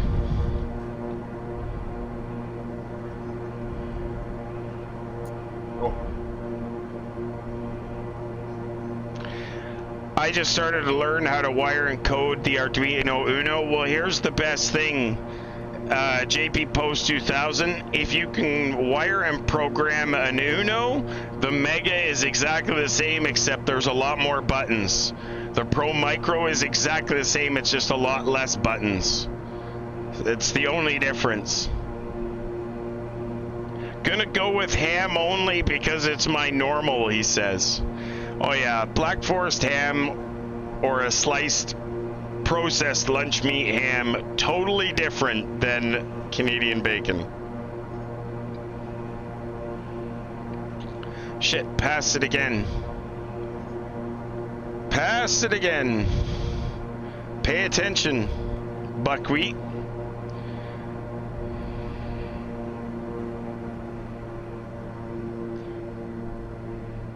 All right. We'll see if we can do this. No promises. Speed's coming back.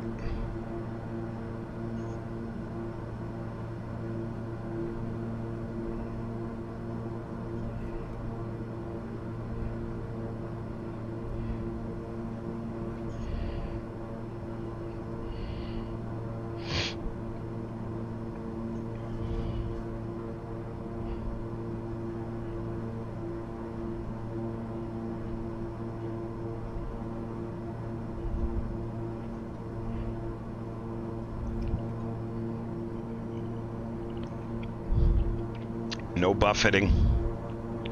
We did not ask for Jimmy Buffett.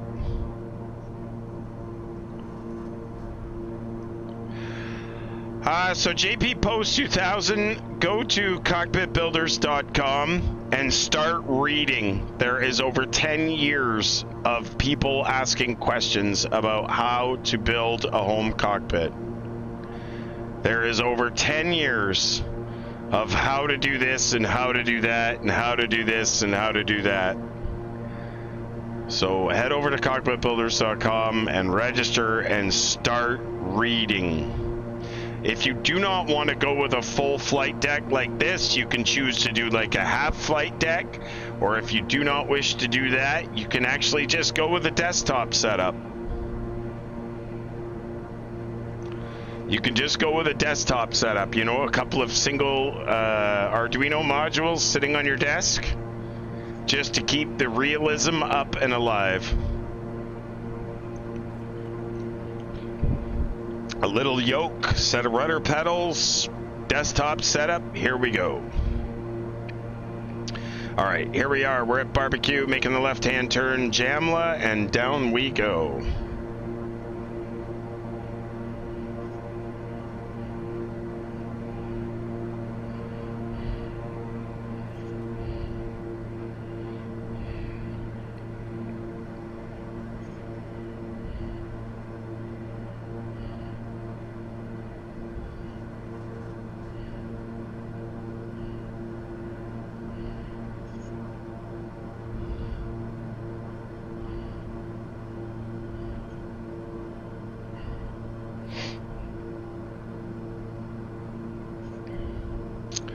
Down we go, folks, into beautiful Memphis, Tennessee.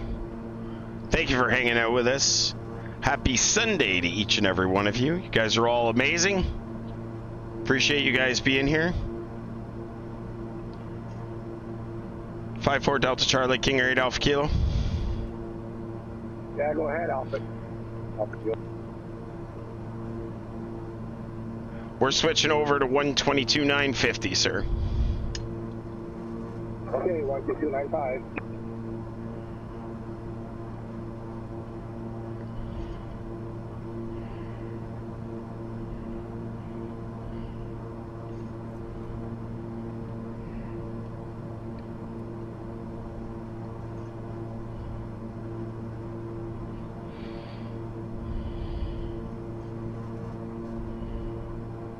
Thank you, Solo. Appreciate that.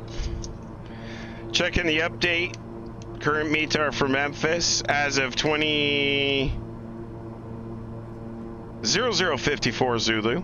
Winds are 170 at 9 knots, 10 miles visibility, few clouds at 4200, overcast at 7000. Temperature is 11, dew point is 3, altimeter 3005.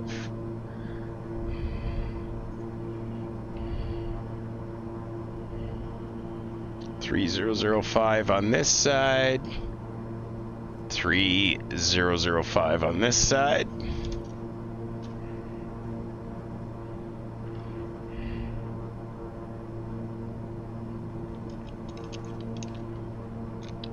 Beautiful.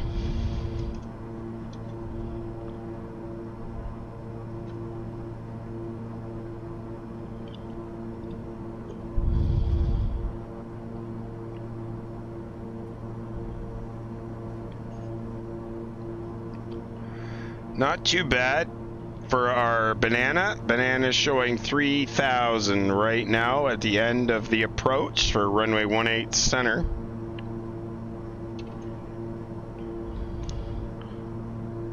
Zoom in a little bit on this to make sure I get my turn good.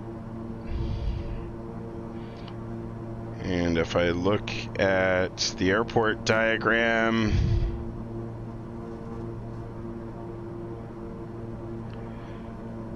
.18 center, the GA is going to be the west FBO. Once we land, we'll get off and backtrack on Charlie to the west FBO. That's where we're going.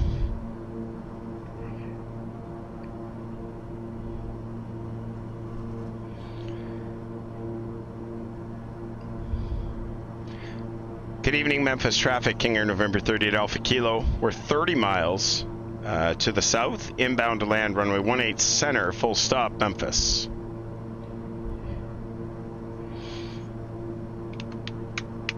Actually, we're to the west, but that's okay. We're to the west, not to the south. We're to the west.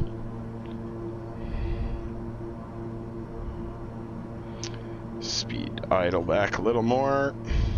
15,200 landing lights, auto feather, auto ignition, all going on.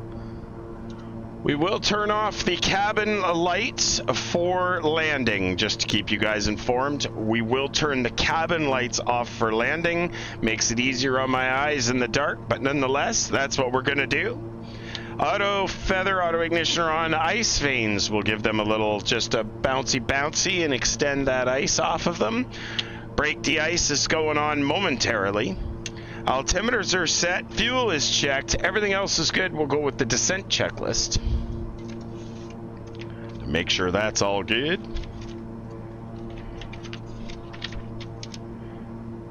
Pressurization is set, cabin altitude is set, rate control has been set, altimeters have been set, that's all good. Cabin signs are not required yet, windshield anti-ice is on, brake de-ice is on, window defog is on, fuel is balanced, cabin equipment has been positioned, all seats are in their full and upright position.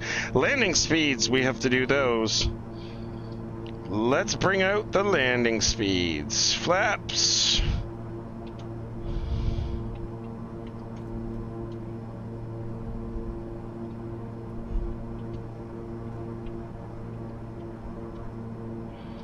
And it does not want to take it.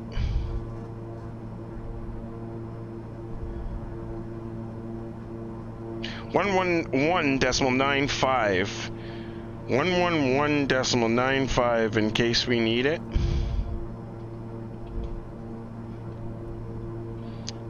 And the approach course is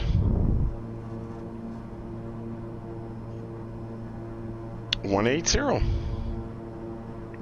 which is very bizarre that it is directly that. Sorry, yep, it is 180. Huh, how about that? We'll put the middle one on approach mode.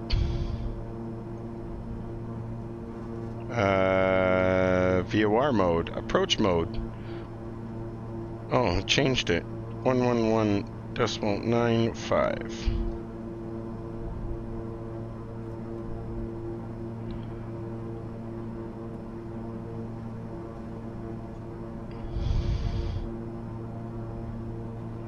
There we go. Everything's looking pretty good here. Good evening, 8-Key. Good to see you, my friend. Busy landing, buddy. Busy landing. Get your predictions in, folks. You want to predict a landing, let's get her on the ground. Get those predictions in. Keep in mind, 2020 has changed. I've only flown it twice. It's probably going to be harder than normal. There, I'm helping you out with that. Helping you out with that. Auto feather, auto ignition is on. Cabin signs, let's put those on now. Cabin lights are going to go off very, very shortly. Flaps will go to approach shortly, and then we'll continue the checklist from the line.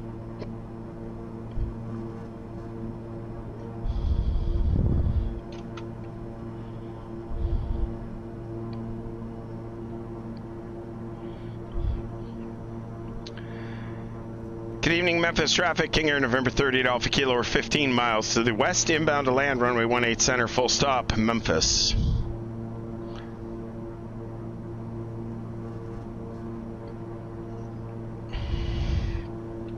I was walking in Memphis.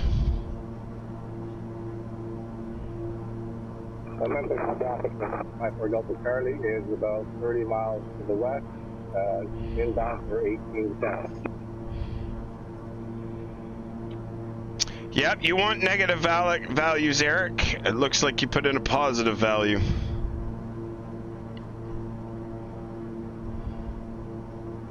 Coming down to 6,300.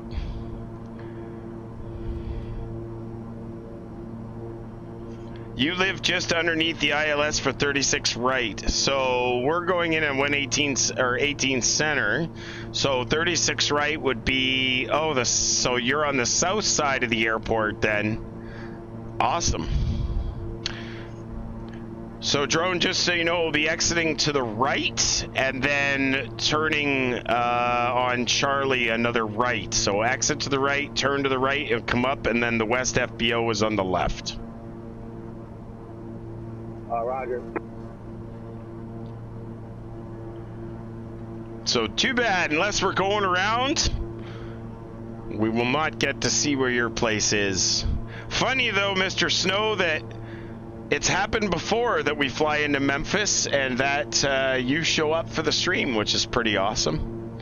All right, guys, if it will not bother you, we're going to turn the cabin lights off there just to make it a little easier on my eyes. I hope that does not bother you and you guys can still see what you need to see. Autopilot is completely going off. Master caution.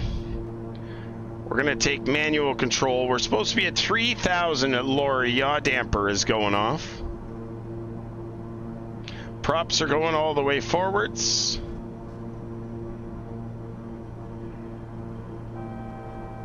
$3,000, 1,000 to go.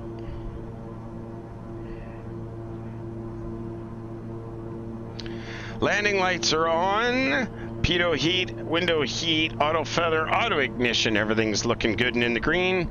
You guys are all buckled up back there. Let's see what happens. Bring that speed right back now, please.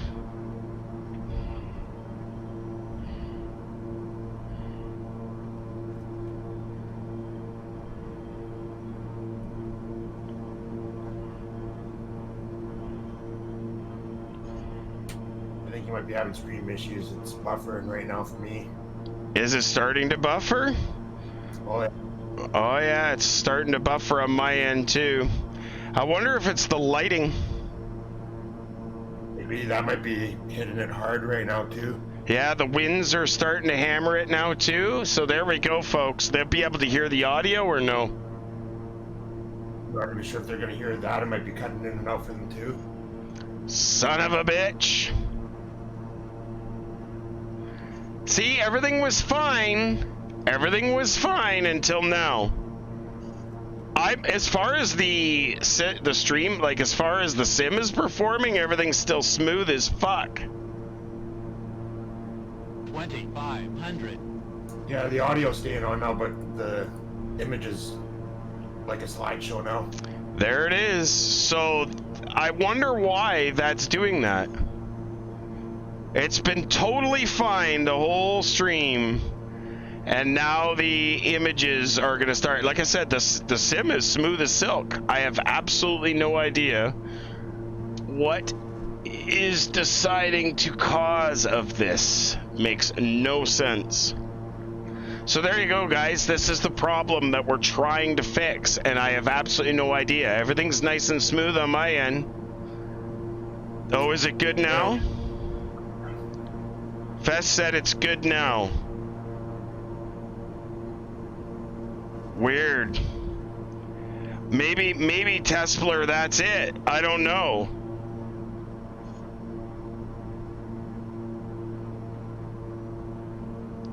Oh, really? That wouldn't surprise me. I wouldn't mind seeing that, Solo, if you could point me to that, where that is located.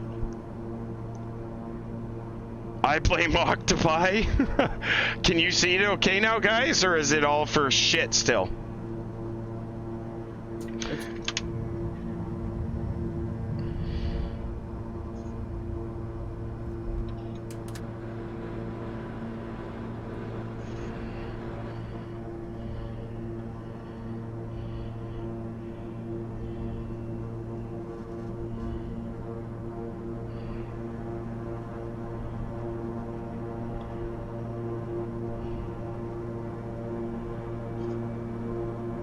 Yeah, it's smooth for me.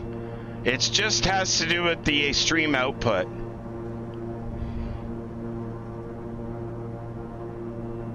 I got a 17 knot headwind though. It's bouncing around like crazy.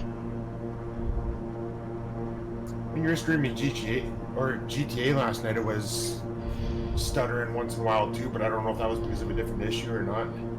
Yeah, it seems bizarre that it would.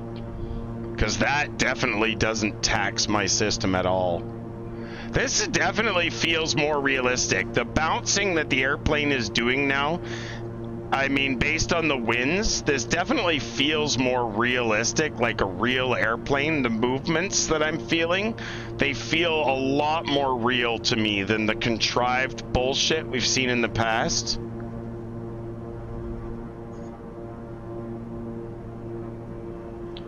All right, VREF is there. Keep my eye on that. Zip at you. Memphis traffic, KingAir November 30th, Alpha Kilo, 5 mile final, runway 18 center, full stop, Memphis. 400. 400. 400.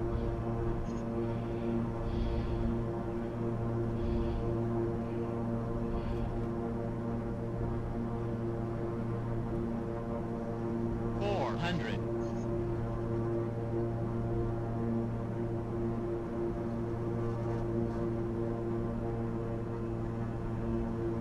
Ooh.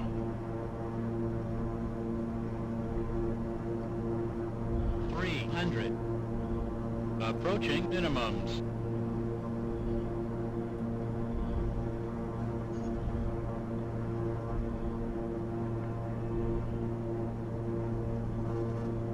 Wow, those tracer lights are a lot brighter than they need to be. Let's just put it that way. Continue. Did they put those? Did they what?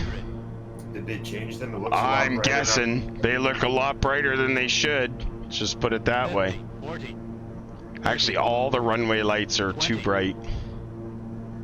10.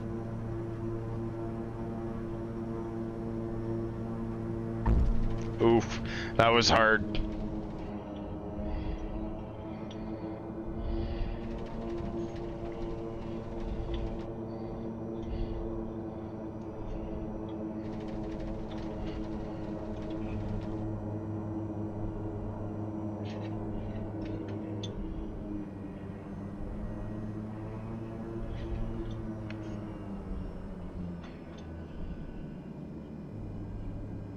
Drone one, that one. Drone one. Yep. Wow. Oop, exited the high speed. Didn't mean to do that. Oh well. High speed the wrong way.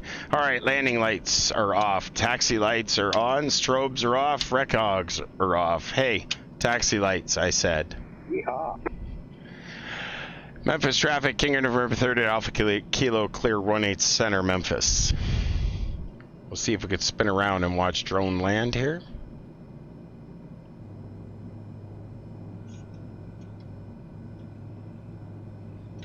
Flaps are coming up. Parking brake is set. Sorry about the stuttering, guys, in the stream. That's the type of shit that we need to fix. I do not know how I'm going to fix that. Yeah, my pilot shades, kinda, that's exactly what that was. That was crazy. The flashing strobes and the tracer lights to the runway were just in my face. While we're waiting for drone, we can turn the auto feather, auto ignition, bleeds and blowers are all going off. Tail light can go off. Windshield heat, prop heat, fuel heat all off. Pitot heat can go off. One generator can go off. The light's so cool. Awesome. I'm glad that you liked them. The night lighting is pretty good in 2020, actually.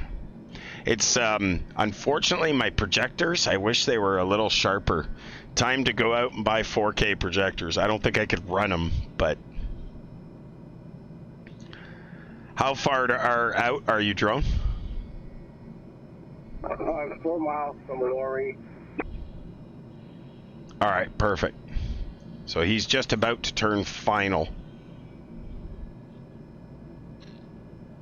It's like it was almost loading in the area, but that's the thing. For me, it was not. It was smooth as silk for me. I could understand if my sim chopped. If everything for me chopped, that would make sense to me. But when it's Streamlabs that chops, that's the part that I don't understand. I mean, I guess in a way it's better that if something's going to stutter and chop, it be that. But on the other hand, it seems very bizarre to me that everything can be nice and smooth on this side and that start to chug. That doesn't make much sense to me. That part does not make any sense to me at all. I've yet to be able to figure that out. Why it would start buffering on the stream and dropping frame rates on the stream. Unless it's because Flight Sim is the priority. That would make sense to me, which is probably a good thing. But on the other hand, it just seems weird to me that Streamlabs would shit the bed. There we go. I can see Drone on the left-hand side. You guys can actually see him on the stream, I believe. If you look to the left-hand corner at the top of the screen, and you'll see there is a dot moving across the sky, flickering with strobes. That is Drone. And he's coming up to turn final here any time now, if he hasn't already turned final. Appreciate you guys all being here. Absolutely awesome. November 38 Alpha Kilo, Cockpitbuilders.com. We stream 3 days a week, Saturdays, Sundays, and Wednesdays. Next flight will be Wednesday night, or we will leave Memphis. I can't promise you that there won't be stuttering again until I actually identify what's causing it. But we're going to do our best. We're going to do our best to try and fix that stutter. I do not know what causes it. Good evening, Matthew. How are you doing, sir? Thank you for being here. Coming in just at the tail end, but that's okay. We're going to watch Drone land. After we see Drone land, then we'll taxi over to the gate. And we'll find someone really awesome to send you guys to view. Scotty, you got any ideas coming up? I've been with that right now, actually. I've been looking for a little while. Sweet. That's awesome. This is awesome. Actually, the lighting actually looks pretty damn fucking good. Like, I would have to say, I'm pretty impressed with the way the lighting looks in this. There we go. Drone should be turning final any second now, guys. Drone should be turning final anytime now. Probably should turn this taxi light off for a minute so we don't blind him when he comes in to land. Diesel Husky, I could do that, but it would be inappropriate for me to do on camera. Want something flight simmer, or are you good with something else? I don't care, whatever you want. I leave the power in your hands, Mr. Scotty. I'm still going to be a few minutes, though, because we're going to watch Drone land, and then I'm going to taxi up, park, shut down, so we got a place to leave tomorrow. So we still got another 15 minutes or so, probably. 10 minutes. And Caesar will be wrapping up by then, so he's just about done now his group flight that he's doing at the end of his stream. Oh, is he? Memphis traffic for good to Charlie is on final for light. There quickly to see if that was an option. There we go. You can see Drone's landing lights just come on there. He just turned final. He's on his way in. Beautiful, beautiful, beautiful.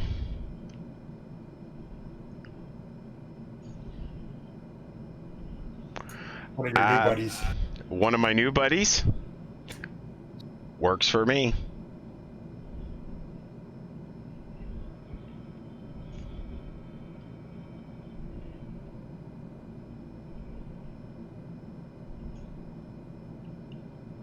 This is going to be a beautiful landing, Drone. I got a feeling. I got a feeling. Everybody put your hands together and clap as Drone is coming in. And it's going to be a damn good landing, we're hoping. It's funny how on the stream it kind of, to me, looks like he's really low, but he's looking real good to me. Right where I'm at, he looks just great. Yeah, the lighting is pretty awesome, Matthew. The lighting in 2020 is pretty damn good. What was that, Drone? And it will be a good one. I know it will be. We've got the taxi lights off right now and the landing lights off so that we don't I don't want to blind him because they'll be in his face. You can see how bright his lights are for us in the stream. It's even brighter for me here on the projectors. That would be a severe distraction when you're coming into land. So I wouldn't want him to have to see those. So I've turned off my lighting. The only thing that's on are my nav lights that he'd be able to see in the beacon light, because I don't want to distract him.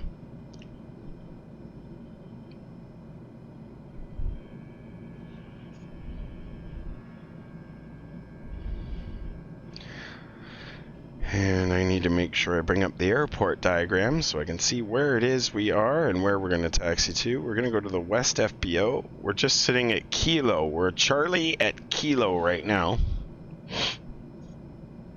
We're going to taxi up Charlie to Charlie 8, hang a left, and turn into the FBO. That's the plan. Here he comes, folks. Here he comes.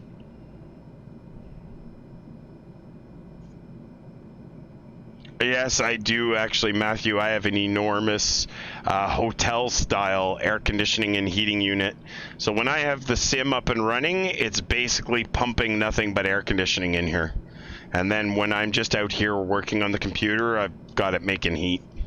The simulator itself generates so much heat that I basically have to pump. Like, it's right now it's kind of unfair because it's like 32 degrees outside, so it's freezing. But when it's minus 10, minus 15 Celsius, or minus 20, which is 0 Fahrenheit, when it starts getting around that, I still have to pump air conditioning in here in the winter. Yeah, absolutely, 100%. Oh, sweet, Squawk. You're predicting for drone? Yeah, I think he's going to do better than that. I figure he's going to be around a minus 80. Minus 83 and minus 84 would be my guess.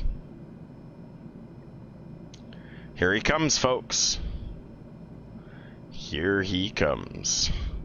I love it. Normally we get Master Chief Pilot and Drone joining us. Tonight it was just Drone that I know of.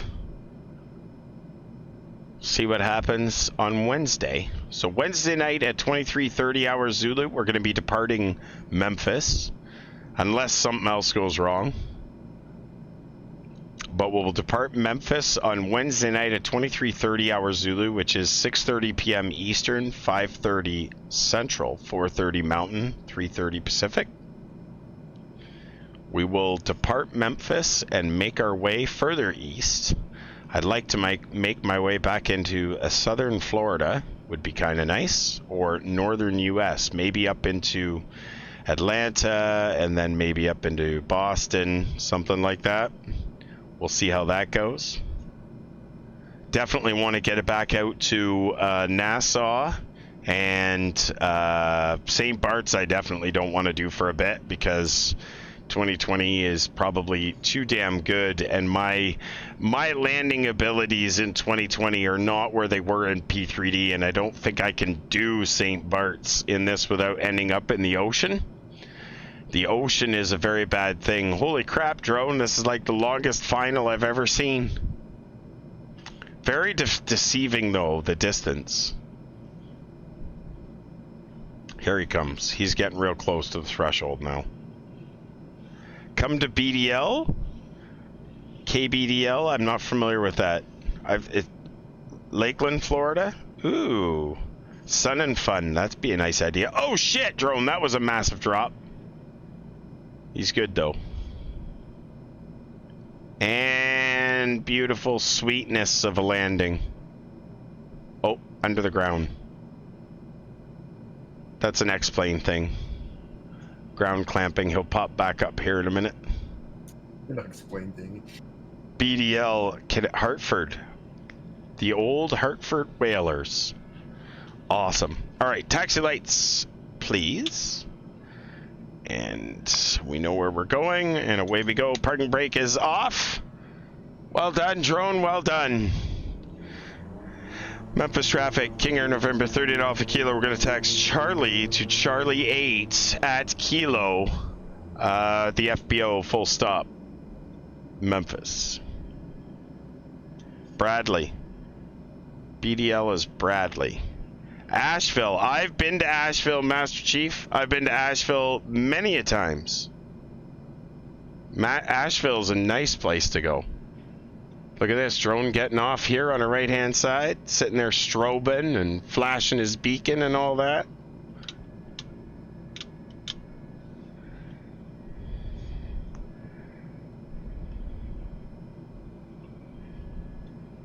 Jaegerfield. Oh, that's interesting. I don't know where that is.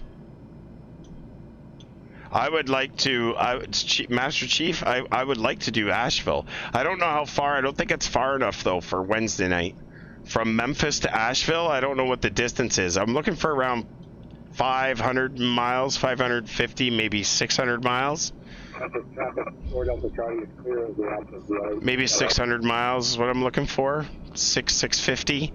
Just like this. This flight was a little on the long side for a work night, but not too bad.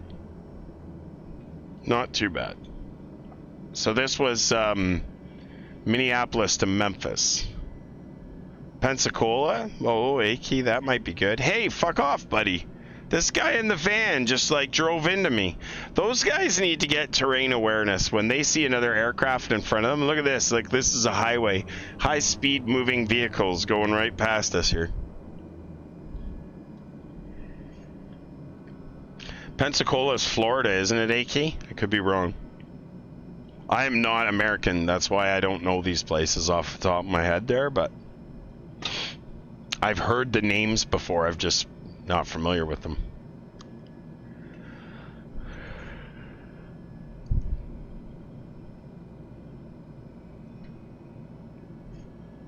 It is Florida? Okay. All right, yeah, Charlie. Florida, I think.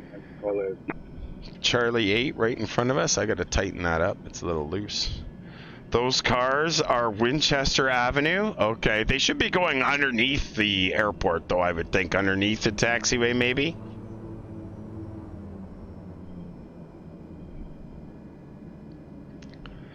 In the West FBO here. What have we got for buildings that should, not that are, but that should be in here?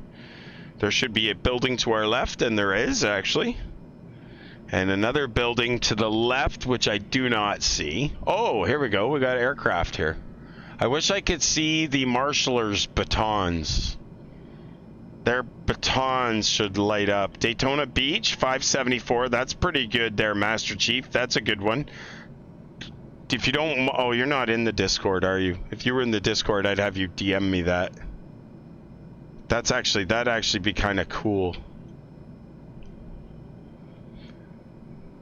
Let's go over here.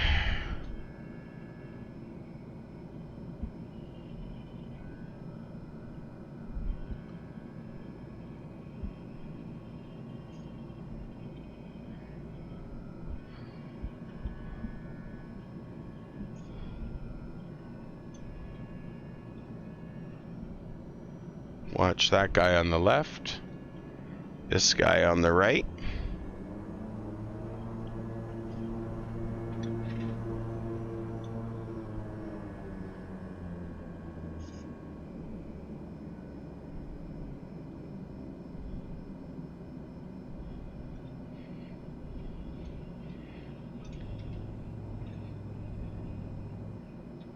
There we go.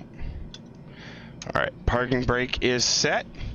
Taxi lights are off. Prop sync is off. TCAS and a TAWS is off. Hey. TAWS off. Radios. Autopilot.